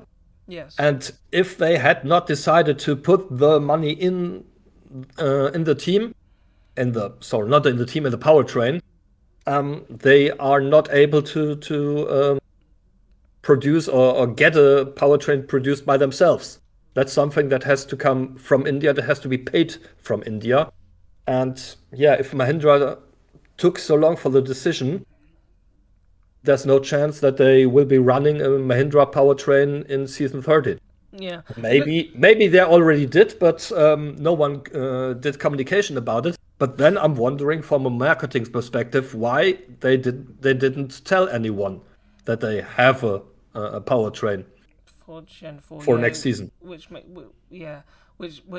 all lines, everything, all arrows point to customer team, right? Everything points to customer team. And I spoke to a responsible person from one manufacturer who told me that their powertrain was running on the dyno the week before the London Prix. Yeah. So then the hardware was already produced to run on the dyno. Yeah. So they started the construction in January 2025, the latest. So I think to start now and get the powertrain running and be in Valencia next year to drive there is not possible. Nah, it's too much of a rush job. So yeah, Absolutely. I thought that too. Honestly, I just thought when I saw even the promo videos for Gen 4 Mahindra on there, I was like, well, that's you might as well have announced it during testing what you wanted to do, basically, because that's the biggest sort of like, sign that they're not going to be they are going to be on the grid, but they're not going to be a manufacturer anymore, which is a shame because they've been one since season 2, and they've obviously had a long-standing tradition in Formula E Mahindra, and it's a shame that they become a customs team, and it was nice having them as an Indian manufacturer, fighting against the big boys, but now they'll just be stealing one of their powertrains. Yeah, for sure. But the same with Penske, or Dragon as they were called before the Gen 3 era. Yeah, they were producing their own powertrains too. Since season 2. Yep. In the beginning, supported by Faraday Future, I think. Yep. Well, the Faraday Future thing never actually happened. That was supposed to be what was. No, it happened in one season. They supported, but then it all kind of just they packed up very quickly. Yeah, but I remember Jay Penske's PowerPoint presentation. I know. I know there was a big German company that built their powertrain in the Gen 2 era. It was not Dragon or Penske himself. It was a German company. They paid for it. Yeah. And they already announced to be a manufacturer for the Gen 3 era, but they withdraw the plans after making the deal with Stellantis to become the new works team of DS Automobiles. Yeah. Which made more sense because they weren't making cars, so it kind of made more sense. It was a bit like the Kiro, well, not Kiro, the Neo, or whenever it knows ERT, something like that. When they lost the Neo kind of franchise, it was like, well, you're not making any cars, you're not associated to a Chinese car manufacturer. It still stayed the Neo name, but Neo left. Neo left. I want to say it was season 6, season 8. Yeah, I thought it was it season 8? Okay. Yep. And you were just like, you're not associated anymore. You might as well stop wasting money effectively. But go on. Yeah. Sorry. I think I can. There's one thing I can reveal for season 13. We will have more than 10 teams on the grid. Is this the Hyundai thing again? But we won't say. Is this the... maybe it is. Maybe it is. Maybe it isn't. Who knows? We just gotta keep that one close to our chests. But that's something a person told me in Valencia that there will be another team. At least one team more than in this season. Yep. So, you heard it first here at Formula E Zone at the FE bar. On the FE bar. Yeah. Amazing. Right, Tobias, we will let you go and enjoy the rest of your evening. Thank you very much, guys. Have a nice evening too. Have an amazing weekend too, and thank you so much for coming on. Thank you. You too. No worries. Right. There we go. So Tobias, there we go. Well, there you go. Maybe we were talking about this. This has been a long-standing thing about teams and so forth, and adding a new team. And we were talking about Hyundai and maybe others, for example. So it's not a surprise. And yeah, Pit Booster's got to be on, but I think that's one for Jeff, isn't it? I think that's a question for Jeff. If we can get Jeff on, or you know who I'd like to get on? James Rossiter, the man who's driving the car. Yes. So that might be quite good. I don't know if Formula E will even probably happy with me just saying that right now, but for now, should we get on someone else? But let's go get on. We've got what a segue! What a segue! Thank you. Who would you like? Who would you like? I don't know. Pick someone at random. I haven't spoken to Nikki in ages. Nikki, you're on the FE bar. How are you? It's been a while. I hope you're doing well. If you're still there. Hello, how are you? Can you hear us? I can. Can you hear me? Yeah, mate? we can hear you. Yes, we can yeah, hear we can get. We've got you. We've We got you. Sorry, I've not been on for a while. My No, nan that's passed all away right. in June, so I'm Yeah. struggling a little. Yeah. No, So, I hope as long as just needed everything's to okay with get you. over that. Pardon? As long as everything's okay with you, then we're happy to have you. Yeah, I got Natalie living with me now, so you know, it's Lovely chaos stuff. as normal. Yep. Brilliant. I really just want to say, I'm a bit mind blown about the Gen 4 car Yeah. and how it looks. Does look good, doesn't It looks very. It looks good, but it looks more like it looks a bit stompy, if that makes sense. What do you mean by stompy? It seems to look heavier than the Gen 3 car. It is heavier. Yeah. It is Yes. heavier. It's weighs a 150 ton. kilos, I think, which is a little bit more than me. But yeah. But yeah, no, it's gone up considerably. I think it's also the dimensions have got bigger as well, and that's something that. Are you concerned that the racing could get worse going into Gen 4? I'm basically on the thinking, will it become like Formula One has become? Do you know what I mean? When the cars got heavier. Yeah. Yeah.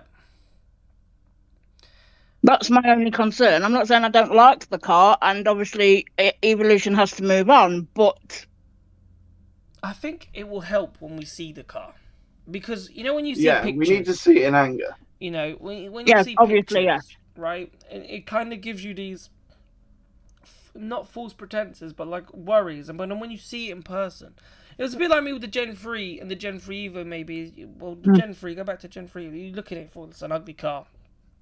But then when I looked at it, it was a tiny car. The car was tiny, right? The Gen 3 cars in general are quite small, right? Which obviously was great when produced those great racing. So it was like, actually, it's not a bad car, right? But then we're worried that, Monaco's going to be boring now, or this race is going to be boring now. We're not going to be able to overtake. But then maybe when we see the car, we might go, actually, maybe there's potential. Maybe there is potential for good racing. I hope so, because I don't want Formula E to become stale, if you know what I mean. Pretty much like Formula One has recently. Yep. That's my only concern. I'm not saying that it's going to be bad or good until we, like you say, Jack, till we actually see it in anger. No. Yeah, I agree. I agree. I think that's what we need to see, and I think the sooner that Formula E wheel it out at races, like, and just keep building the hype about it, basically. They're going to do some show runs this year, Yeah, surely. they have to do some show runs, especially in the new year. I'm not saying they need to do it in Sao Paulo. The scenes if they do a show run at London. If they do a show run at London, I'm getting suspicious because they said we can't go there with the Gen 4. Yeah. So. Well, by then the calendar would already be released. So. But I'd heard previously, like obviously London's got those tight corners. I think one of you said, or previous thing you had on there. Reinforced. So in my opinion, if that's the case, maybe going somewhere like Brands Hatch would be a better idea. Yeah. The interesting conversation. One of the things that. Right, let's go into this. You go into it, Pico. You start, and then I'll add. So one of the things that because we were very lucky last week that we had both Jeff and Alberto on the on our testing coverage, and they kind of had both similar but very different answers in terms of this location. I did hear. It's so.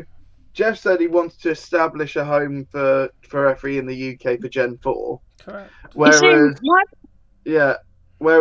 Alberto, opinion, go on. My personal opinion is, now seeing the car, and not just because I live near there, that Donington would be the ideal place for it. But that's just my opinion. And the thing is, I'm completely with you. I think Donington will be fantastic. Because yes, you can. Formula E. Yeah, original home of Formula E is one of the reasons. Yes, Brands, you could technically call it a London E-Prix. If we're calling the Jarama E-Prix the Madrid E-Prix, we can call Brands the London E-Prix. But Donington, I think one of the main things I like about it is it has the transport links, but also it's the fact that FE used to be FE's home for and also as well. And also, it'd be logically, because obviously a lot of the stuff is deported by DHL, and actually at East Midlands Airport, they've got the big hub there. So it would be easier to transport the equipment over as well. Yeah. Yeah, honestly, I completely agree. But the problem, within 2 hours, there's bus routes. There's bus routes like from Ashby or Leicester or even from where I live. And I just think it'd be a brilliant track again to race a type of Formula car, if you know what I mean. Yeah. The problem is, what do you call it?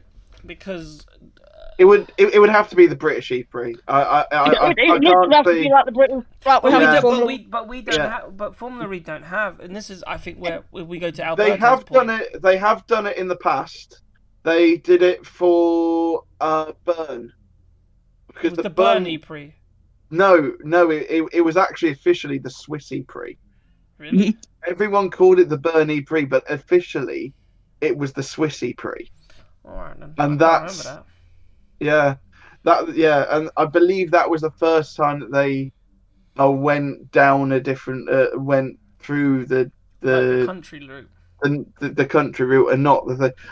I'm 90% certain that's right, because the thing is, I swear I've said Bern E-Prix multiple times, but I'm fairly certain the official naming of it was the Swiss E-Prix. We'd have to go back and watch the Bern E-Prix. Yeah, and see what I'm not sure if Toby's still listening. Yeah, I'm not sure if Toby's still listening, because Toby will know. But I'm sure that there was one that was country-wise. I'm going to have a quick look as well. But right, you look at you research that, and I'll keep talking. I see, because what Alberto said, right, with the London sort of situation, is that we race in capital cities, and you know, it's weird going to the Mexico City E-Prix, which is obviously at the Mexico F1 track, but then you got the Tokyo E-Prix, you've got all these major capital cities, and in the UK we're at Donington or at Silverstone. It's like, okay, no, but that's the British one, but it's not in a major capital city, and that's the unique selling point for Formula E, is that we are in these cities, right? We're racing in these cities.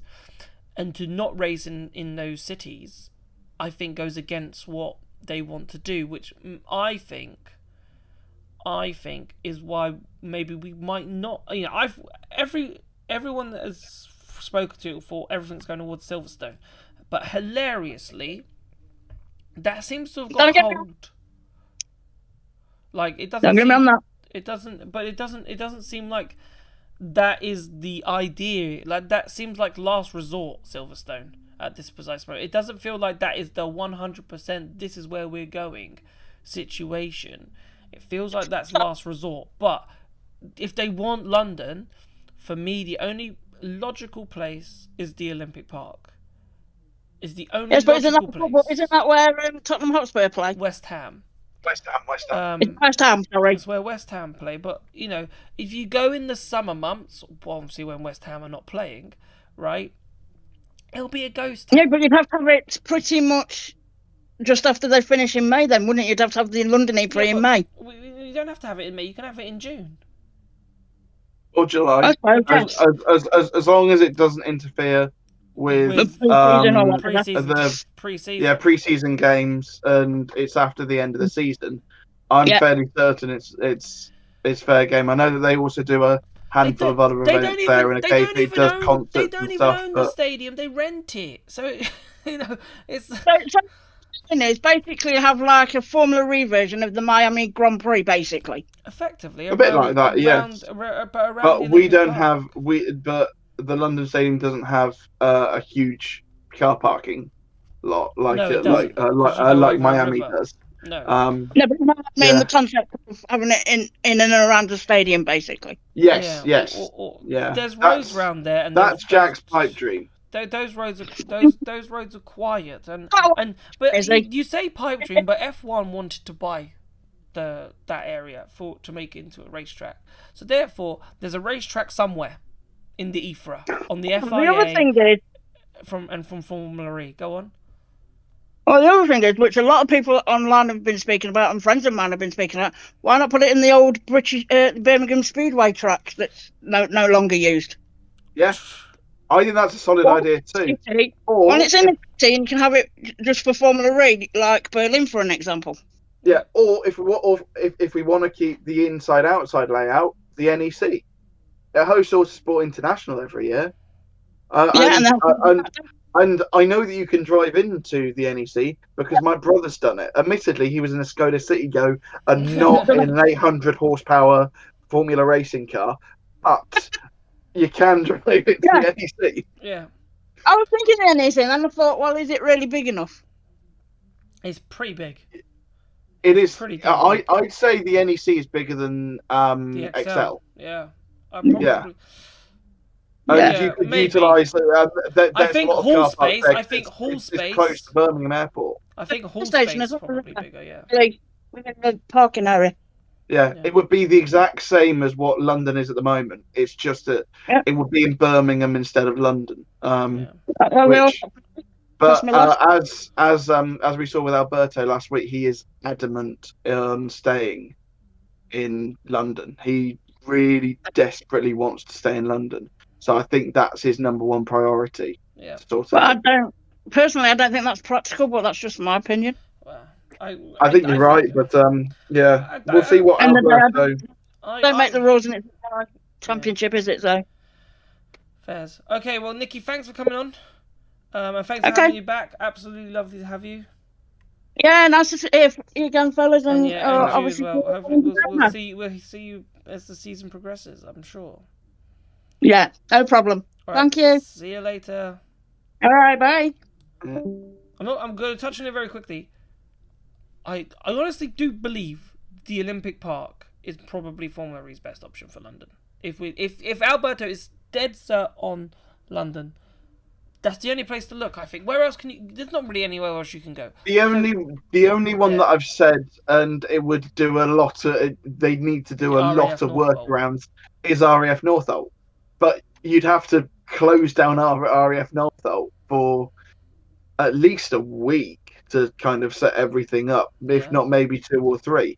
And there is no way And that's it's not a actually street happening. track as well. I honestly think No, the Olympic Crystal Park, Palace is the other one that's I dropped. said that. But, That's what I want. But even then, if you look at that park, it's a bit. if you look at what that's morphed into, no, I personally, I get what you say with Olympic Park or bus, because it's And you've got the good transport links again. You've got the Elizabeth line going in, many trains going into Stratford, so you've got the good connections again, and it's not a long walk from there to the Olympic Park. To me, and I've been round there, right? It's so quiet. It's unbelievably quiet. Ricardo. Hello, Mr. Da Costa. Mr. Da Costa. Sorry, I just married Ricardo got married. Yeah. No, I'm not Da Costa even. Just Costa.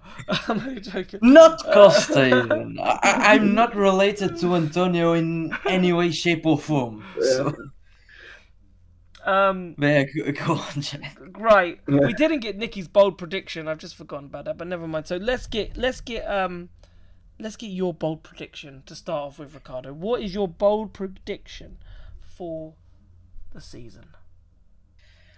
Well, for bold prediction, I will say maybe after testing this is not so bold, but I'm following Mahindras and SB10's hype train, and I'll say that Edo, not one of the Mahindras, Edo will get a win.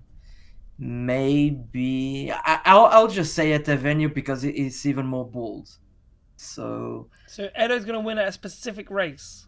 yeah, and I think So what is your looking specific back race? to Mahindra's best tracks from last year, I'll say Edo will win Jakarta or Berlin, because Jakarta's not on. Jakarta's not on the kit, so it'll be hard to win that one. So Berlin. Berlin. I'll say Berlin, just because Edo was pretty quick in the Gen 2, although and in the Gen 3, not Gen 3 either. Also, then- I think you've nailed it on the head there by saying Berlin, because you've got 2 chances to get that right. Yeah, So, yeah, good thought. there's a bonus Good thought. chance. Yeah, And he didn't say which specific race. He's clever. Oh God. You're not gonna ask me which lap is Edo gonna take attack mode in Berlin race 2. Yeah, this is something I had to clarify because 12. One of the things that just in general to everyone who's watching that you may have seen last year we had a journalist bold prediction video, and I did okay. I didn't do great. I got beaten by quite a lot of people, but this year we've got 10 people doing it. We'll do it all again in London. But I did have to clarify what bold predictions meant. And bold prediction isn't, right, this is what's going to happen on lap 13 of the Sanyeri Prix. It is just like something that's a little bit outlandish. So, It's bold. Yeah. It's out there. Yeah, but well, if it's bold to be bold, I'll say Edo will win Berlin race 2. No, we'll leave it as Berlin will win in Berlin. We'll give you that. Yeah, We don't have yeah. to. That's bold enough. Edo to win a race is bold, right? To pick a specific country that he wins in is even bolder. So that's as bold as it could possibly go. Yeah, Edo's history and form in Berlin is actually pretty good. He got his first pole in Berlin. He got his first 2 poles in Berlin. His first pole with Mahindra was at Berlin, and last year we would have made it into the podium. Also, being a peloton style race, and the Mahindra becoming, at least in his words, better to drive, and we know they can be efficient. Well, it's on the cards, and I think we are at a point. Yeah, it's just testing, but Mahindra could be really up there, fighting Nissans and the Porsches. I hope so. absolutely. I hope so. I Absolutely. massively We saw hope that. so. Yeah, we saw that last season that they were there or thereabout, and their upward trajectory the last couple of years has just been amazing. So I genuinely wouldn't put it past them winning a few races. And yes, as B10 pointed out, they haven't won a race since Alex Lynn in London. season 10, season 7. Yeah.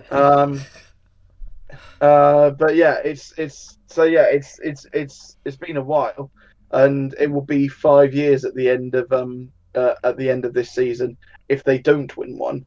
But yeah, no, I'm with you. I think they could easily win a race or 2 this season.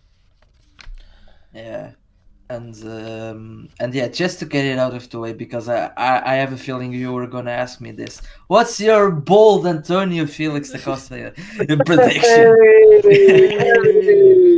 He's had a hair transplant. What? Allegedly. I feel like we need to add allegedly. This is what we heard in the paddock last week, that both him and Jev have had a little bit of Extra hair added. stuff happening up there. Yeah. I'm not sure if they've gone for the Wayne Rooney tactic of getting it from the behind, but there is certainly more hair. Like, well, it's gone, and then hopefully some will come back. But yeah. I didn't even Sure. think the Costa was that bad. Allegedly, I think the Costa that's just what had I a good heard. haircut. I think I'd say allegedly Right. a few times Let's to just make move- sure that let's just I'm move not on. getting- Let's just move on, okay? Da Costa, what do you think he's going to do at Jaguar this season? We were worried about lap times there, but then Tobias was like, maybe don't be worried. So what do you think would happen? Do you think he could win a race this season? I think he could. Just I said it in our. I think it was in the when he was announced that he was going to Jaguar. You did an FE bar, and I Yeah. said that his skill in peloton races and Jaguar being quite good, but also quite a bit hit or miss.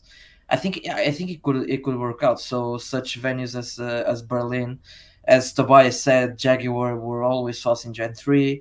They are always up there in peloton races, and Antonio is even better at peloton races.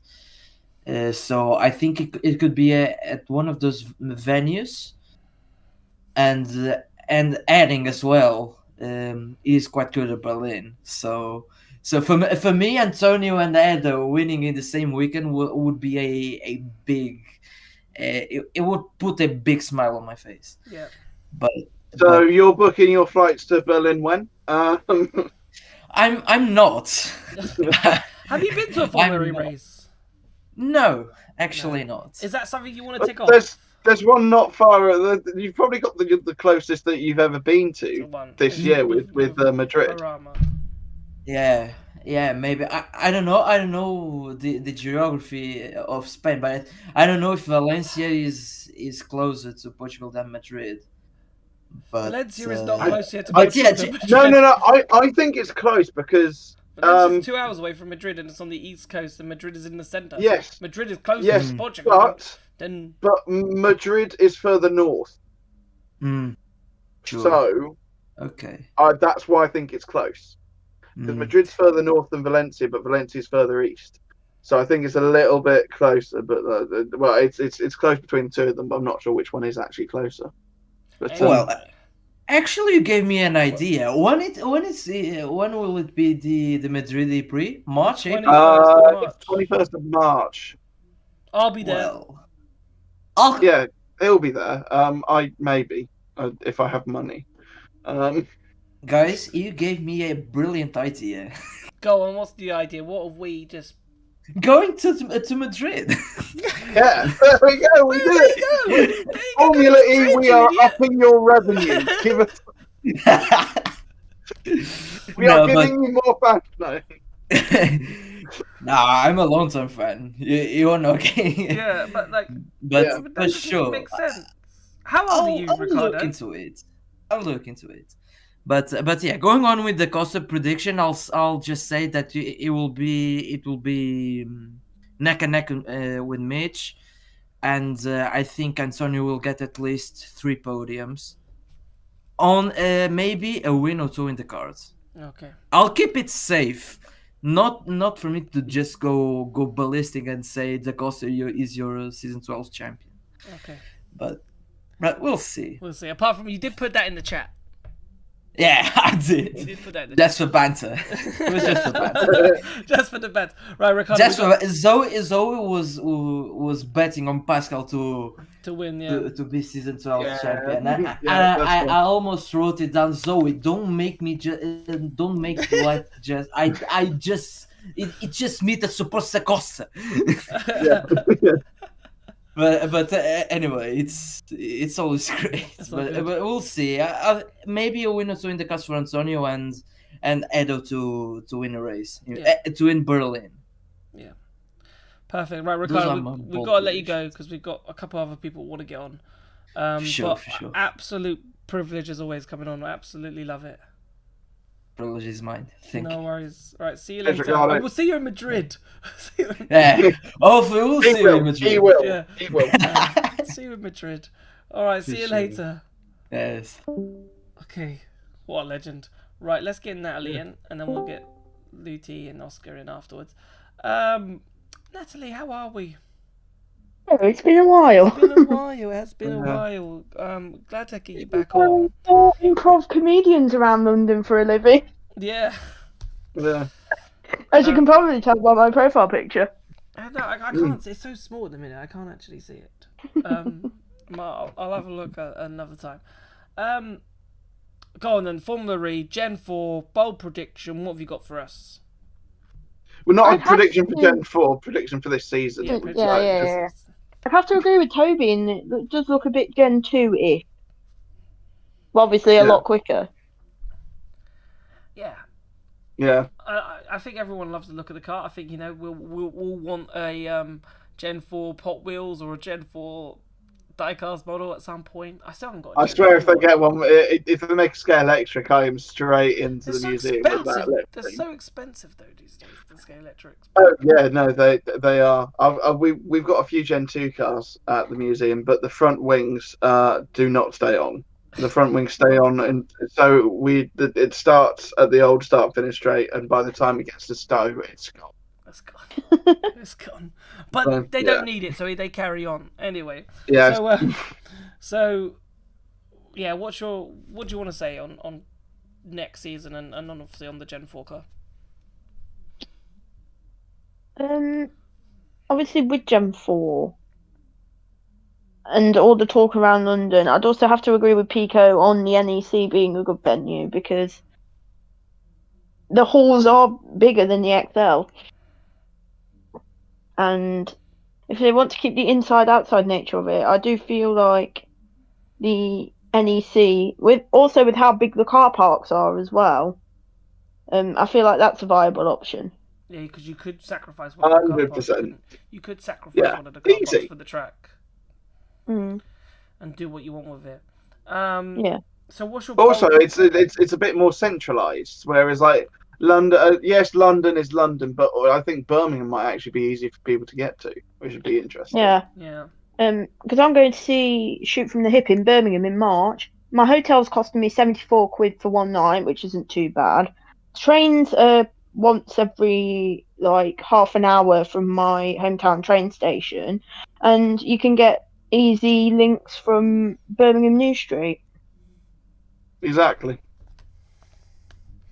So, You know? So what's your bold prediction for the season? Oh. Taylor Barnard to win at least one race with DS. Okay, so Natalie's gone for Taylor Barnard to win. Taylor Barnard to win one race. And also Nick Cassidy to finish top 3 in the championship. This is the bold predictions I like. Yes, I like that. That is outlandish, and that's what I love. That is a proper bold prediction. I like that one a lot. In the top 3, so he has a much better season than even he expects at this precise moment. I thought you were about to say as much as last year, and I was about to say like, bro, he was runner-up. No, but like, and what I mean is, what he told us is like he doesn't expect to be challenging for the title, but top 3, you're in the title fight, aren't you? Yeah. And just going off how strong DS were at the tail end of last season with Jeb especially, I do feel like he has a shot. Yeah, I think they definitely had flashes of brilliance as well, because obviously Max had that brilliant win in Jeddah and then drove away from everyone in Shanghai as well. And that was a 1-2 for DS Penske. So the pace is certainly there. And then also going back to Stratford possibility, you've got the Elizabeth line, Central line, Jubilee line, London Overground, and National Rail. Yep. So it's wonderful. Oh, and the DLR as well. Yeah, DLR's a bit more localized, but yeah, like for me, the Olympic Park is probably the next best option. Is the only option really for Formula E if they want to be in London, unless they invent something that no one else is. Unless the mayor has gone, actually, we'll give you Regent Street, and we'll give you all of these. But if the Mall, let's go. Let's go. We get the Mall. We get the Mall. We get the Mall. To be honest with you, right, I go around. But if anyone's been in central London, those roads are really quiet. It's like a Saturday afternoon. It's dead. It is. It is really quiet, and so that's why that's why I think it wouldn't be too bad. Even like until you get to the Palace. Yeah. No, the Palace is dead. Imagine telling the tourists they can't go to Buckingham Palace because we want to play little electric racing. You can go to Buckingham Palace, but there's a grandstand that you have to sit in as they go round. Go in that one. Yeah. But yeah, honestly, I do think the Olympic Park's probably the best option for London if they want London, and I know it'll be hard because everything's hard, but like I don't think it's impossible. Yeah, and also with Birmingham, you've got like 4 hotels in the city centre. It's a no-brainer, really. Yeah. I had my birthday this year. I had my birthday in Birmingham this year. We got an Airbnb and it was sick. It was so cool. Nice. Yeah. All right, Natalie, we're gonna let you go. Okie dokie. because we've got 2 more people to try and squeeze in before 10 o'clock. So thank you very much for coming on, though. But we're very much looking forward to having you back for the season ahead. Yeah. Hopefully I'll be on after Sao Paulo, but it very much depends on my job prospects. Yep, that's fine. So, I do, but as you know, I've been a busy woman. yes, but as long as you can come on during the season, that'll be amazing. Yeah. Perfect. Okay, Right. then. Have a lovely evening, and we'll speak to you soon. Okay. Bye. Bye bye. Let's. I've Yeah, got Luty. Luty in. Hello, Luty. Welcome in. How are we? Thank Good. you for waiting. Yes, good evening. I'm doing fine. Hopefully you too. Right. What would you like to talk about? Sounds like I have a feeling I know, and I'm happy about you might want to talk about it, but because I've got it on my. Don't I've got it worry, on my piece. don't worry. There's basically a documentary coming out about the guy with our. Honestly, the you, dad you know he interview. likes a natter. You know what I did? I listened to it last night on my phone. Oh, I did actually you? before I went to bed. I actually thought I want to listen. I have to it uploaded again. the B-roll for that. I think now I'm done off my normal camera, but We need to because the editing process is starting. But we've also got Yeah. some other bonus footage, which is Make- great. Make some space. Make some. Well, you can make some. Can you space, film just me? Don't delete anything. Anyway, Yeah. Luty, Make some space. Don't delete anything. Perfect. Important. Mission Impossible. Yeah. Yeah. So, what would you like to talk about, Luty?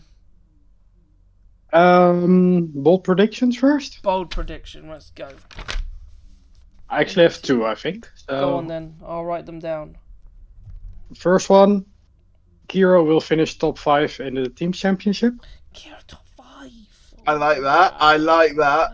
That's again another proper bold prediction. Mega. Go. For Love it. that. And second one, maybe even more bold. Ericsson will outscore Buemi this season. Ericsson will outscore Ah. I like these. I like Ah, these.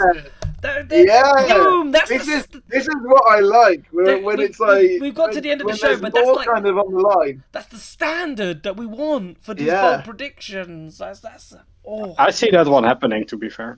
It's a bold prediction, but I see it happening. yeah. Interesting.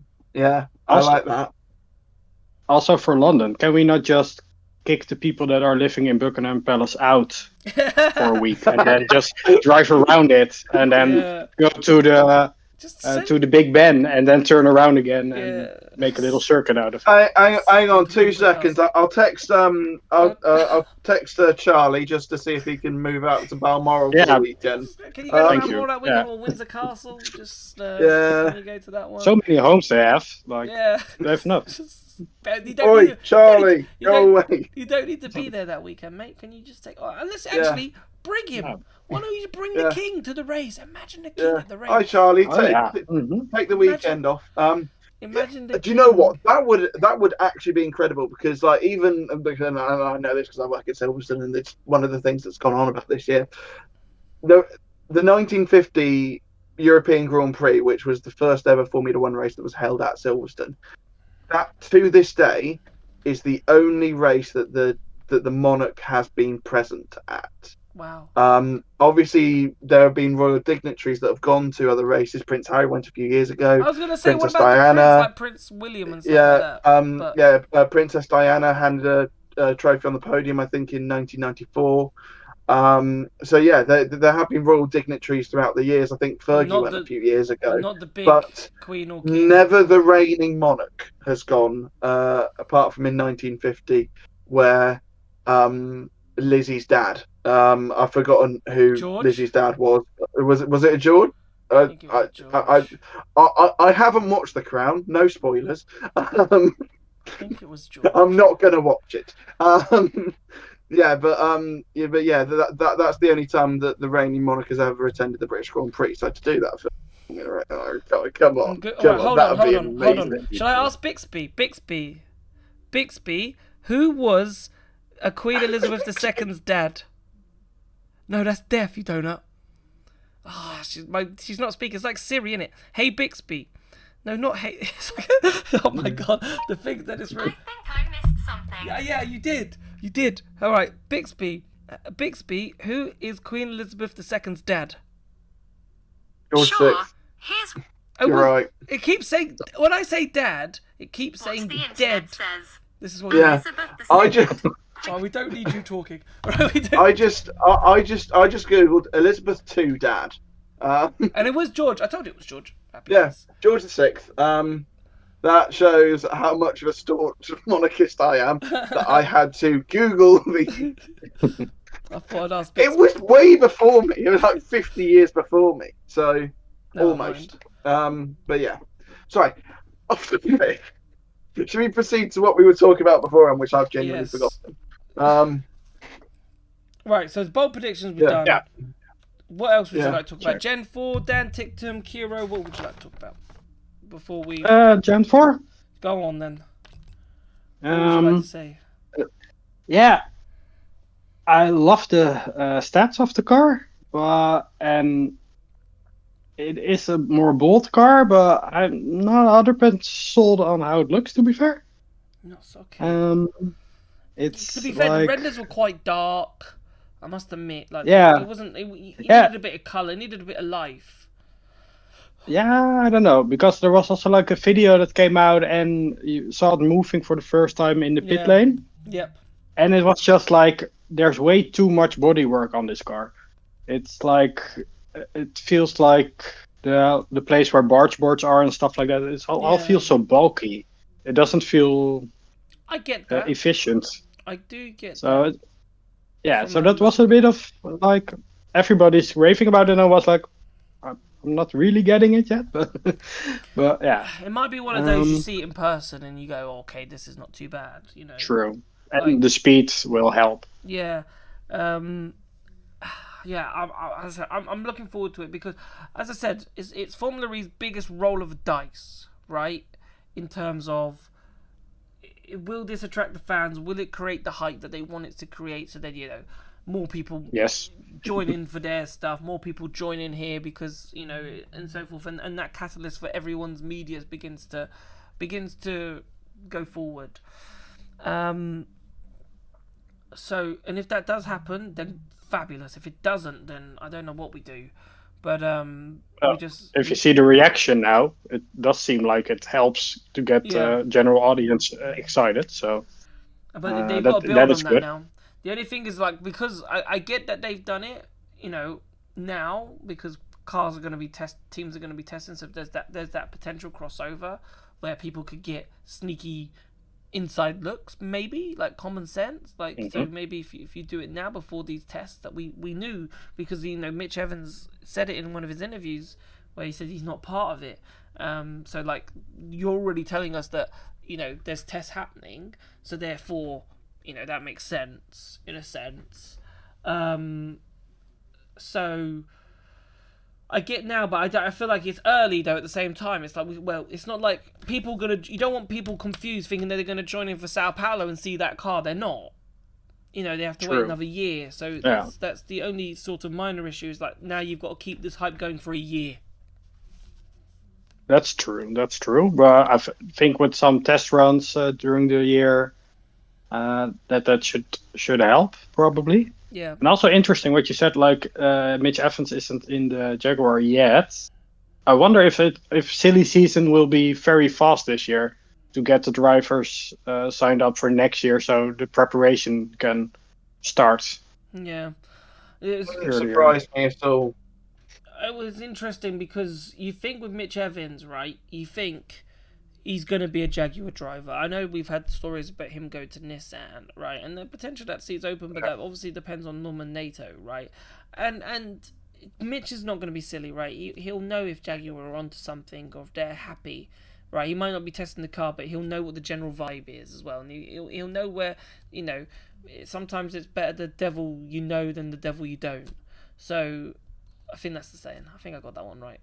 Yeah, I'm not sure if it translates into Dutch or I'm not sure. But, So Yeah, have you heard of that one, Luty?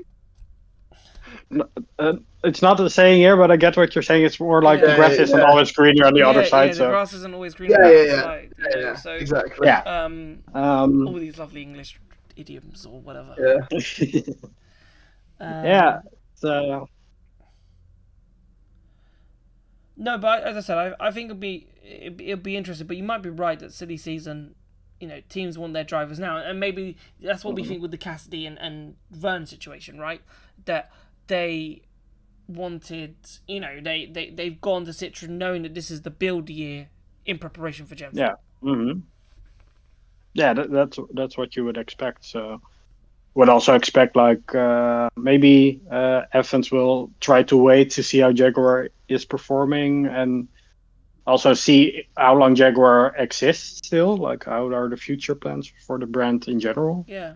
I also think it's daft to say because Ian James seems like a top guy, but also his relationship, because obviously he's been with James Barkley for so long, and now Ian James has walked in, and is that relationship going to work? I would assume yes, Ian James is a great guy, but if he doesn't quite get on with Ian for whatever reason, and he's his contract's at the end, he can look elsewhere and try something else, because his whole Jaguar career pretty much was with James Barkley, so that's it's a big change, and that it's also something that might be playing on his mind.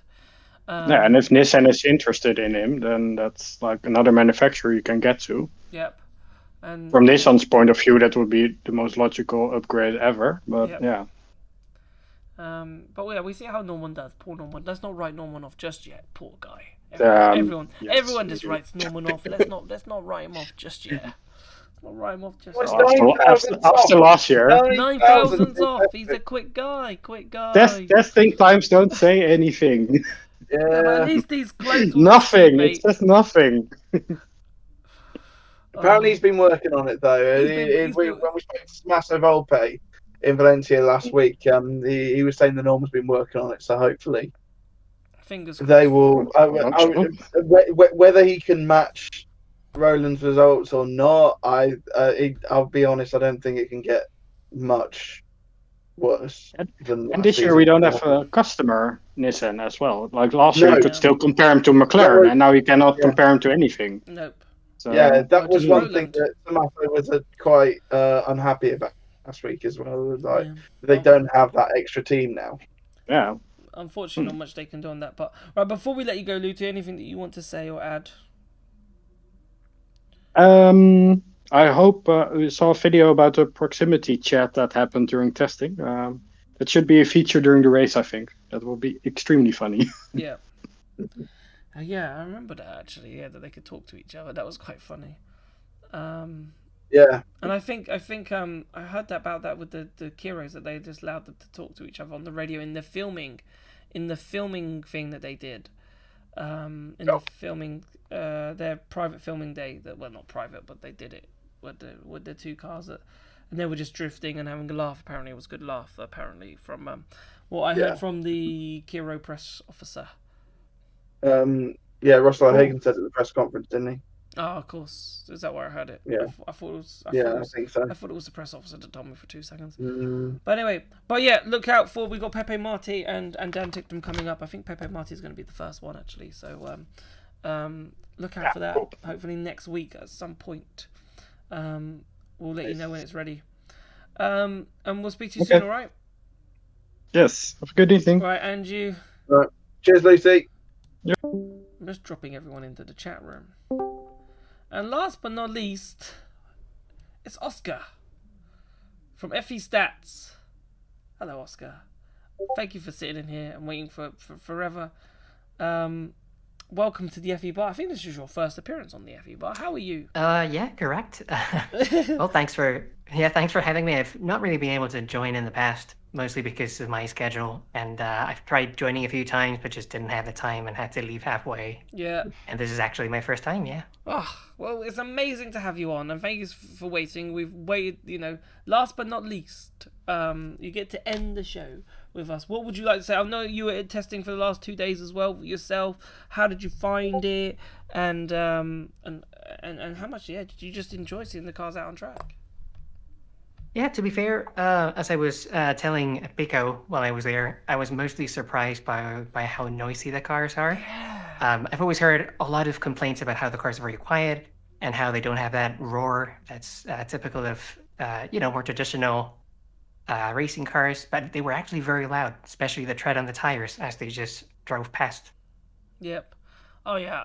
In the simulation race, I was struggling to hear the two commentaries, the two Joshes, because they were so loud when they went past the start finish straight. I couldn't hear them.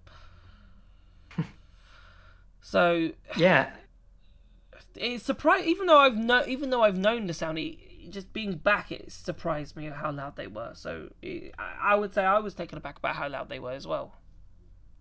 Yeah, I mean, I have spent a few hours playing with Formula E cars in R-Factor 2 because I do have a simulator at home. And when you're playing the game, you mostly hear the whining from the engine and the regeneration as you're driving. But then when you actually see the cars in person, you don't really hear that much. You actually hear the tread from the tires a lot more and how they're breaking the wind. I have to ask. It was very different. How are you keeping the car in a straight line? Because every time I drive R-Factor 2 with the Formula E car, I'm just losing the back end every single time. I didn't do this with the Gen 2 cars. I think even with the Gen 3 cars, but then with the Gen 3 Evo, all of a sudden, I can't keep it in a straight line.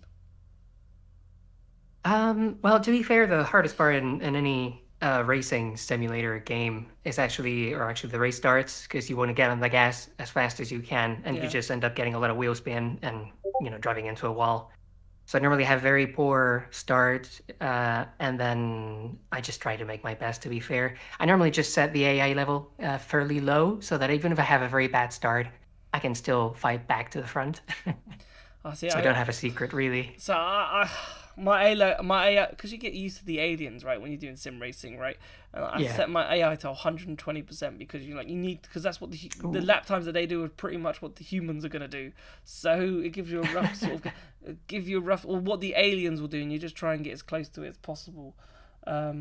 Because oh my god, some people are so damn quick when it comes, but to racing, I just jump back on the GT3s because they've got traction control, ABS. I'm quick with them, so I'll just jump back into them. Yeah, I try not to look too much at the times, especially when I'm driving from the cars before a race weekend, just because I feel like it, to try the tracks that they're going to be driving on. And you see the times, you see that you're doing a very decent time, and then during the first free practice session, your times are not too far off from the times they're doing. But then as the weekend progresses, you see that you were 2 or 3 or even 4 seconds off the pace. Yeah. And that was the most you could do. Demoralizing. Yeah, absolutely. But anyway, so what did you make of the Gen 4 cars when you saw it was released? So to be fair, my first impressions are very similar to Lou's. I felt like the car was a little too heavy, not just because it is actually heavier, but it felt bulkier, especially around the barge board area, especially with sort of those semi mud guards that they've got going on where the tires are covered but not fully like in the Gen 2 car. I feel like it's a very crowded car in terms of bodywork. Of course, as you've also mentioned, the livery didn't really do it any favors. It was all just one shade of color. It was very dark as well. Yeah. But yeah, my first impressions were that, and also that I feel like the front and rear wings are a little imbalanced, if that makes sense. Like the front wing is considerably larger than any of the rear. Yeah. And then the rear wing is actually very slim and very tiny. And when you look at the car, at least I can really see it very quickly, and it kind of throws me off. The question has just come up here from Jasper actually about it having ABS. So it just says it here: to maximize the grip, the car features unlimited traction control and anti-lock brake system ABS, meaning faster cornering and more grip. And he said we can maybe have a little discussion about it here. Excuse me. He said, does that make it easier? Might make it easier for me on the sim racing games because I've got traction control and ABS. So happy days. So I would say yes and no. I think yes and no is probably fair. Yeah, all right. You've got some aids that will help you keep the car moving in the right direction and controlling the torque, but you've still got to get the best out of it. Even though you've got traction control, even when Formula 1 had traction control back in the early 2000s, right? And I think Pico, the drivers like Kimi Räikkönen, Michael Schumacher, Juan Pablo Montoya, they still rose to the top, right? They were able to manage. Yeah, 2008 was the first year without traction control. Yeah. So 2007 still had it. And like Fernando Alonso was still brilliant afterwards. I know that because I've got the season review for 2007. The first time I got that, I was like, why does it keep flashing TC? and then I worked out as traction control. So Yeah. Yeah. So I reckon with that question, the car, you still got to get on top of it. So that'd be good. I think you'd agree. Yeah, with that, exactly. Oscar. I mean, my 2 cents on that would be that, yes, ABS will make you faster at first because you're not really used to sim racing or to racing in general. So it's going to help you with braking and with Yep. not getting too much wheel spin. So it's going to give you better feedback at first. But as you get more and more used to driving whichever car you're driving and how it works and its different characteristics, you end up realizing that perhaps you're committing too much on the brakes and losing time simply because the car is not locking up. Whereas if you didn't have all those, extra sort of helps or aids, driving aids, then you would have to actually find the right braking point and your braking references, and you would end up realizing that you're actually gaining time because you know where the limit actually is. Yeah. Whereas if you've got ABS and all these aids, then you can just push very hard, and perhaps you're actually doing yourself a disservice. Yep. No, I fully get that. But yeah, I think Gen 4 is going to be a very exciting time. So fingers crossed. I'm looking forward to it. Fingers crossed that we, it all goes well. But Oscar, thank you so much for coming on. Yeah. And hopefully we'll hear from you more throughout the season, and you can give us some more stats. You can give us some juicy stats. Oh yeah. I mean, if you have any more suggestions, just keep them coming. I'll be very happy to add them to the website. I'm just happy that it doesn't break every 2 minutes and it actually works. It's always important. That's already good enough. It's always important as long as it works. But we'll definitely be having a look for the magazine when we release the next issue of the magazine. We'll definitely have a look. Nice. See if we can use that for our stats page. But thank you for coming on. Yeah, and my pleasure. We'll talk to you soon, all right? Yep. Right, bye. Bye, catch you later. I've just been dropping everyone in the chat room. It's like the first time that chat room has ever actually been used, which is cool to see. Yeah, fair enough. Just to follow up on some things that happened earlier. Yes, it was the Swissy Prix that was held in Bern. That was known as the Swissy Prix, not the Bern Prix. Jev is in Bahrain this weekend, and he's not racing for the rest of the season as well. So. He's not racing for the rest of next season. To focus on Citroen's Gen 4 development.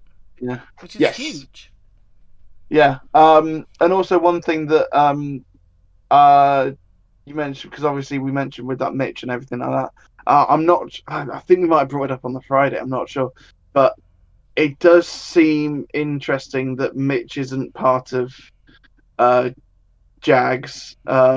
Well, Mitch hasn't signed the contract, so he's not doing as much Gen 4 development. They've also got a world champion waiting in the wings whilst this whole is he going to Nissan or not is happening. So, yeah, that's my... What do you mean world champion waiting in the wings? Stoffel Van Dorn's the reserve driver at Jaguar and doing the development for Jaguar. Oh, yeah, if you add 2 and 2 and 2 together... Good point, well made. So they've signed Stoffel Van Dorn and he's maybe Gen 4 driver. Potentially, and but he can just sit and do all the Gen 4 stuff in the background. Yes. How about that for a slice of humble pie? No, it's not humble pie. It's the other one. Fried gold. That's it. Fried gold. Shaun of the Dead. I've never heard of fried gold before. It's from Shaun of the Dead. I think it's when they plan to go to the Winchester. Yeah. Yeah, that's it. I'm certain of it now. Great film.